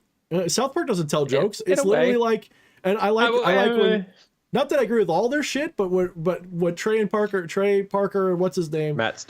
Matt Stone said that they literally can't come up with a show that's more cracked than the world is right now. Like they can't make it funny because it's like there's just no way. Like it's literally just show the news and we're good now. Like we don't even have to just have the three kids watching the news, and that's the 4 kids watching the news, and that's pretty much all you need. Like I was like, oh man, they're not wrong. They're so not wrong. This whole last 2 years has been a South Park episode from hell. In fact, I think I want to play the latest. My wife told me that I'd like the Stick of Truth. Well, I played Stick of Truth. What was the other one? The superhero one. Fractured but whole, or yeah, I don't know. I never played them. Yeah, I mean, Stick of Truth was all right, but it was very like old school RPG, which part of its charm was that. But I think Fractured Butthole would be the one I got to play next. Fractured Butthole is better. Yeah, my wife says Fragile Butthole was better. I it looked funnier, that's for sure. Especially the opening music was just when she's making her character in the music. I mean, that's we walk around the house singing that sometimes because we're really goofy in our house. Really goofy. I love what they did with the difficulty slider. That was just like, I heard shots pop off. What was I forget. How did they do that one? The difficulty slider was your skin tone. Oh yeah, oh god, that's great. That's so great. It's so wrong and so great at the same time. Like I fell out of my chair just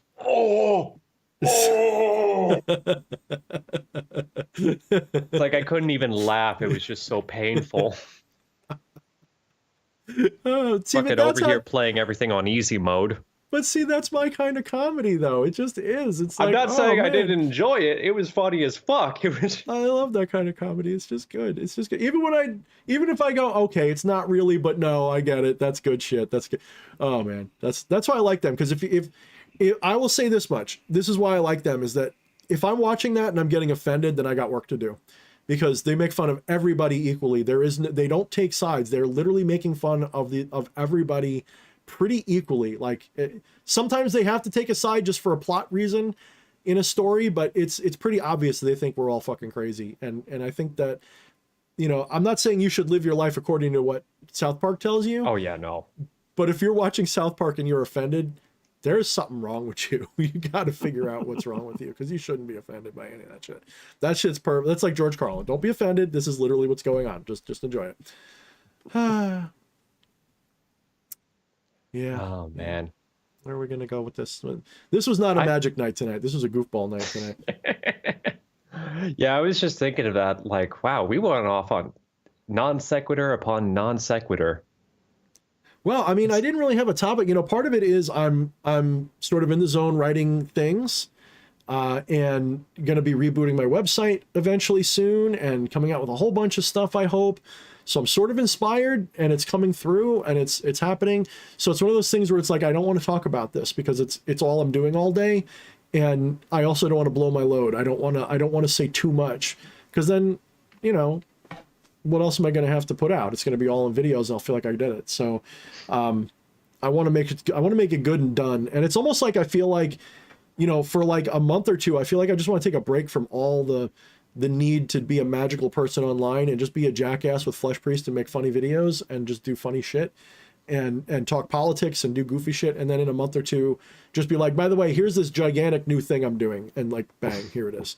Like, yeah, you don't want to be fucking firing on all cylinders. You want to save that for some of the creative. Yeah, and that's the hard thing about being a content creator weekly is that you'll come up with an idea and you'll put it out, and then you're like, well, I was going to put that in the book, but now I'm not gonna. Or you do a class, and the class is like, well, I don't want to do the class on my book. I just don't, because it's not finished, it's not ready. And so what do I do it on tonight? And then I got to think of something. And so it's like, there's a part of me that feels like I might need to just take a break for a while. And I don't want to do that. Because then, unfortunately, the way social media and content creation works is when you do that, you might as well just cancel your channel and start over, because especially YouTube, they will demote you hard. They will completely demote you hard. And I can't, you know, do that. I just can't. It's fickle, man. It's part of the danger of, you know, being a creative, where that is also how you make your money. Mm-hmm. It is. And I'm learning to balance it. I had, I'm not gonna say huge success. Like, I was not like I made $1 million or anything, but I was able to quit my main job at least for a year, and then go back to part-time. And I'm like, you know what? Probably the best balance would be half and half of my time. Because let's be honest, what's that thing they discovered that most people put in only like 2 hours of actual work in a day, and what's the point in an 8-hour day? Might as well just put everybody on 4 or 5 hours tops, and just have them work like better for those 4 hours and get more done. And I'm like, and the same thing applies to how many days a week for me. It's like, well, if I work a job 3 or 4 days a week, that means I've got just enough stress, but then it's over. Instead of 5+ days a week, or 7 like it gets to be in the busy season, what if I work 3 days a week at one job and 2 or 3 at the other? And especially if one of them's a creative job that I can just enjoy doing, and it's like something I'd do anyway. Well, fuck it. That sounds like fucking heaven to me. So that's kind of where I'm at. So I can't complain. Of course, we're off for the winter at my other job. So I'm kind of like, I might have to sell some Might have to do some OnlyFans this week. I might have to. But yeah. So wifey's going to bounce, and I'm going to be bouncing in a little bit too, because I think my alarm's going to go off in a minute, and I think we're approaching the time. What time we got left now? Mm-hmm. We're getting close. We got another 14 minutes till our soft cap. Okay, so let's get one more decent ranty question in. So if you guys want to pop a question or a comment, or Fleshy, if you got an old one or something. Yeah, well, I've got one I've been sitting on. It's about shadows, but I know you said that you well, let's see if I want to answer it. No offense to the person asking the question. Ask the question if it's something that I feel is an answerable question that gets my googlies going. We'll do it. Okay. Well, in the meantime, for everybody else here, like I said, we got a soft cap coming up, but if you got a question, start throwing them at us. Put them in all caps or tag at Yepsen, YEPSEN with it, and I'll catch it. But so in the meantime, while we're maybe waiting for some of those, the question came from Wyatt Coverdale. This was much earlier in the convo. He said, "My trick for shadows is to completely indulge in the things that bring me those shadows until they no longer bother me. Would that be an effective way of doing it, or am I focusing on the wrong parts? It seems like the way I do it gives me such a grandiose narcissism that it makes other people notice. So that when it gives me that gives me a shadow, and I stop caring, and then that brings something, and so on and so on. It seems like when I get rid of one, it conjures another, and the deeper I go, the more of a jaded asshole I become." Yeah, I mean, you're doing it wrong in some ways, and you're doing it right in some other ways. You're right, even if not directly. Of it never ends. Yeah, it's never going to end. So that part, just accept it. If you're doing it for the purpose of finishing it, no. Like that's like, do you cook for the purpose of never eating again? Right? Well said. Do you clap for the purpose of never clapping again? Do you shit for the purpose of never shitting again? It's probably closer to shit. Do you shit for the purpose of never shitting again? So there's a couple of schools of thought for how to deal with attachment. Shadow work is working to deal with attachment. That's another way of describing it. And all attachments can be dealt with in a couple of different ways. The problem is every time you try to deal with an attachment, you suffer them more. Because what is it that's trying to actually deal with the attachment? That's attachment by itself. So it goes with that saying, the most egoistic thing you can do is try to destroy your ego. Or get rid of your ego, or be rid of your ego, or any of that stuff. So trying to be rid of your shadow is the most shadowy thing you can do. So shadow is a metaphor for ego, not always, but it's sometimes a pretty close to one-for-one analogy of the other. They pretty much have the same everything. Except the ego isn't necessarily hidden, although it will hide. So the shadow is like the hidden part of your ego, I guess, is what I'm getting at. All of it is about validating the self. All of it is about reinforcing your belief that you're a mortal human being with these problems and these needs and these urges. And so the shadow side of that is, instead of the obvious stuff that you do, it's the stuff you don't realize you're doing, or stuff you realize you're doing but you don't admit to yourself, or stuff that you admit to yourself but you hide from the world, or all of that. All of these kind of hidden things. So if you're giving in to your shadow, that's not actually integrating it.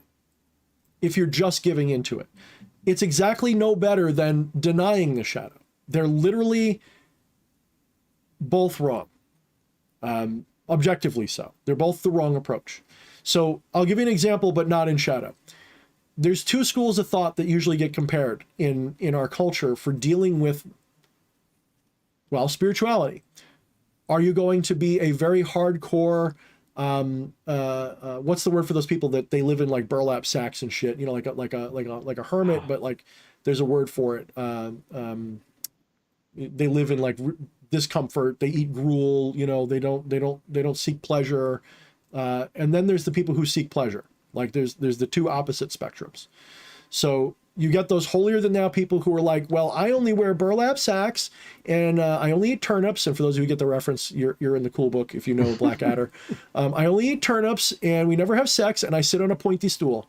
For those people who live with discomfort, thinking that they're somehow more virtuous and that this this idea of having less pleasure makes you better off because there's less attachments, because you're not attached to things. Someone who says, well, I don't have a home, so I have nothing to lose. Ascetic. Thank you, RFS. Thank you, Ara. Yep. So if you're like an ascetic, are you really getting rid of attachment, or are you just betraying a higher attachment? Is that what you're doing? The opposite is also true. Someone who gives in nonstop to their urges, are you giving in to those urges to be free of them, or are you just giving into them so you don't have to feel the discomfort of not getting them? Which is it? And how do you know, and how do you deal with it? Well, the right-hand path says abstinence. The left-hand path says do as thou will until you no longer feel the attachment. So they're both by themselves wrong. The thing is, you can't just combine them to be right. This isn't a case of they're both right. It's not even a case of they're both wrong and they're both right. It is something has to be transcended about it. The thing that has to be transcended is this idea of egoistic desire to change it. You have to transcend this egoistic need to make yourself better. And you have to say, so it's sort of like this, to illustrate what I'm trying to say in a more, because I do better with analogies than just straight explanations. I had a friend who used to always say stupid shit like, I'm trying to be a better person. I tried to do the right thing. I'm trying to stop doing stuff that pisses people off. It was always trying. And then I would always joke around and say the Yoda thing, do or do not, there is no try, until I realized what I was really saying to them. What I really, really realized, that there's like this magical ping, this realization, which is, if you're trying, what's stopping you? So trying is actually failure. It's failure on purpose. So you say, well, I'm trying to get rid of my attachments to pleasure or suffering. I'm trying to get rid of those attachments. By trying to do so, you're just strengthening them. So how do you actually do it? And there's a parable about a huntsman in the woods, and he's trying to get this magical deer. And this deer can read minds. And it not only can read minds, but it can teleport instantly. So this deer, he finds the deer in the woods, and he gets his axe and he throws the axe at the deer. And sure enough, it read his mind, knew the axe was coming, and just teleported out of the way every time. And this happens, days go by, the hunter's failing, and he's just says, fuck it, you know what? I'm going to have to spend more time out here in the woods than I wanted. This thing, I don't know how I'm going to catch it, because every time I try, even when I try to, pretend I'm not gonna, no matter what trick I try to use, the deer just jumps out of the way. So he starts building a hut, and he's chopping down trees to do it. And as he's chopping down the tree, the axe comes loose in the handle, and the axe head flies off and hits the deer and kills it. The moral of that story is you've got to prosecute the exact same thing for dealing with your shadows, for dealing with all of these attachments that you think you have. You've got to sort of do it the same. You've got to catch, because that fucker will teleport out of the way. That thing will transmutate itself into something else. That thing will always go higher. If you look low, it's going to go high. If you look high, it's going to go low. It's always going to be a Russian nesting doll. Uh-oh, I said Russia. Now my channel's going to get deplatformed. Russian nesting doll of different layers of just shit that you're not dealing with. So how do you do it? There is no... The problem is humanity being so tool use oriented. We look for a method. We look for a machine that will fix it for us. We look for something that we can go, well, if I pull on it 3 times, it goes away. That's not going to happen. You have to literally just do it. And you have to do it without being premeditated. Well, how the fuck do you do that? Exactly. This is the Zen shit. This is where it gets, I can't tell you. There's no answer for that. How do you do that? Well, how do I, all right, I'll give you an example of real life for me. I'll be in the kitchen and I'll be like, fuck, I'm feeling fat again. I'm getting really fat. Oh, I'm having a craving for this food that's in my fridge, and I'll start going to get it, habitually get it.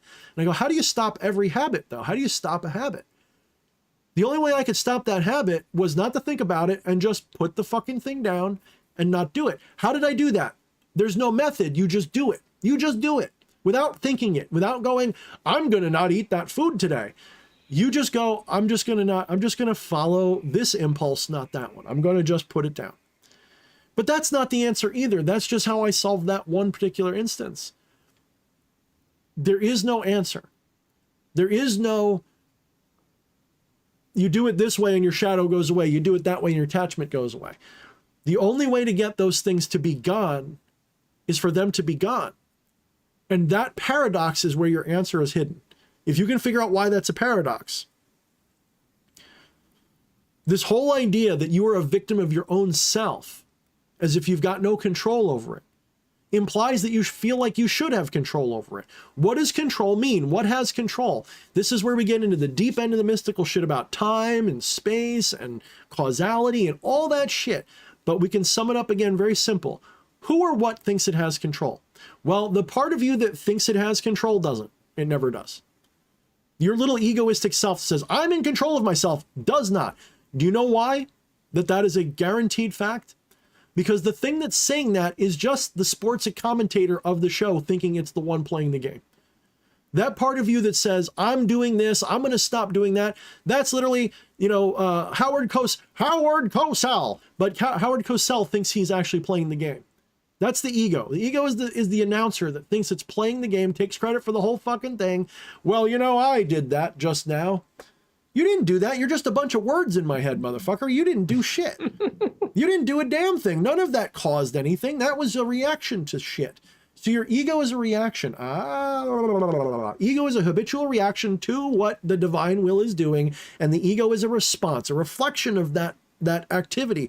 It is part of the activity, yes, but it is a habitual reaction to the activity. It's the aftershock of the activity, and that is where you're suffering, that is where your shadows, that's where all this comes from.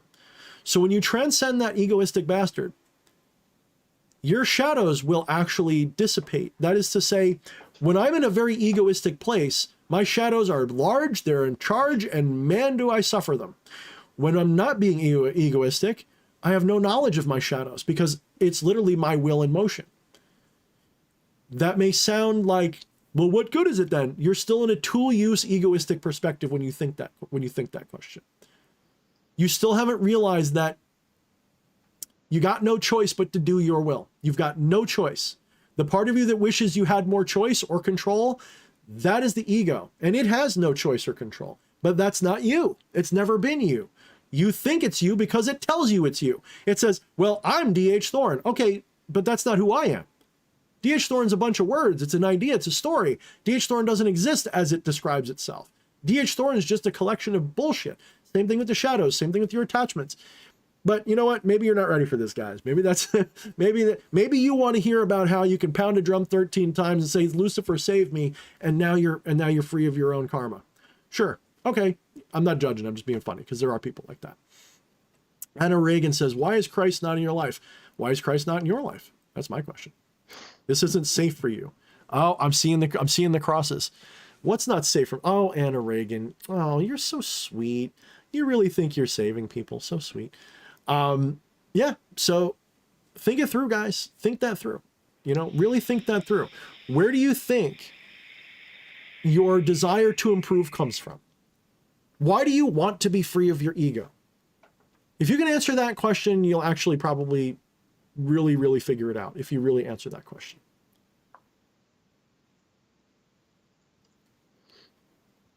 So yeah. I think I'm good. I think I got it out of my system. Yeah, I was not sure because you said I had very dualistic thoughts on that, because you said that you were a little burnt out on talking about shadows, but at the same time I felt like you might get into that. So sorry for everybody who submitted questions, but yeah, that was that. Tune in next week for when I answer one of those next week questions. Yeah. Well, my alarm went off, but I'll give it like 5 more minutes. We have an easy one. No, is it all non-dual? I mean, questions? I definitely have easy ones, but they're like, yeah, type some of them. Let me see. Ooh, you know what? I'm just gonna throw all of them at you real fast, and you just gotta answer them real fast. Oh shit! The Psycho Shinobi says, "I guess my question is, what is your opinion of morals? Mr. Zombie says, They're egoistic illusions. Keep going. Next. that was one of the quick ones. Mr. Zombie says, any chance of doing a talk on gate walking, the process more than anything else? And yes and no. I mean, that's sort of everything I do is a kind of gate. It's a paradigm gate.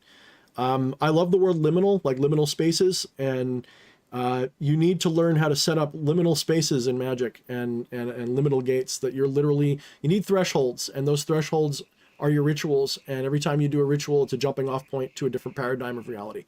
Next. Odo, love that name. Good Deep Space Nine reference. Odo says, how to not have an ego, but still have self-respect and dignity. You can't have no ego. So long as you're a human incarnated being, ego is a part of your habitual experience. Ego is not a bad thing. If you're trying to get rid of it, you're doing it wrong. You've got to figure out how instead to the ego. And I think this is where some of the vocabulary gets fucked up is when we say ego, we're not talking strictly about being egotistical. Like having an inflated ego about oneself is not. I mean, it's all sort of in alignment with that. I mean, in other words, overinflated ego, arrogance goes in line with ego. It just does. But it's not the whole, though. Yeah, ego is actually a habitual thing that you do when you think you're not God. It's part of the clouding of your realization of what you are. But there is nothing wrong with ego. There's nothing bad about it. The more you try to vilify it, and unfortunately, the ego loves to be talked about like a villain. I do it too. It's a bad habit. We talk about the ego like it's a villain, but it's not. It's a habitual thing. You breathe habitually. Is breathing bad? No. So the ego is a habitual thing. So if you want to think of it this way, someone who's had a Gnostic awakening, a non-dual awakening, a psychedelic awakening, whatever your awakening was, and you realize your divine nature, whatever language you like to use to identify that. When you've had that awakening, you will realize that the person you were before that awakening is different from the person you are now. So the ego is dissolved. When we say dissolved, that doesn't mean it gets destroyed. What we're saying is your attachment to that ego dissolves. It's like, it's still there, but it's like, oh, it's just a bunch of goo. It's not what I thought I was. So when the ego is dissolved, it will reform when you're done when that awakening, when you come out of gnosis or samadhi or whatever it is for you, when you come out of that kaboom experience, the ego reforms, but it reforms. The thing about ego is it's a conformity thing. It likes to conform to itself. It likes to conform to its environment. It's because the ego is, I am here, but not over there. So when the ego starts saying, I'm God, a little bit, in the right way, by the way, there's wrong ways to say it. If you say, I'm God, like D.H. Thorne's God, worship me, ego just went.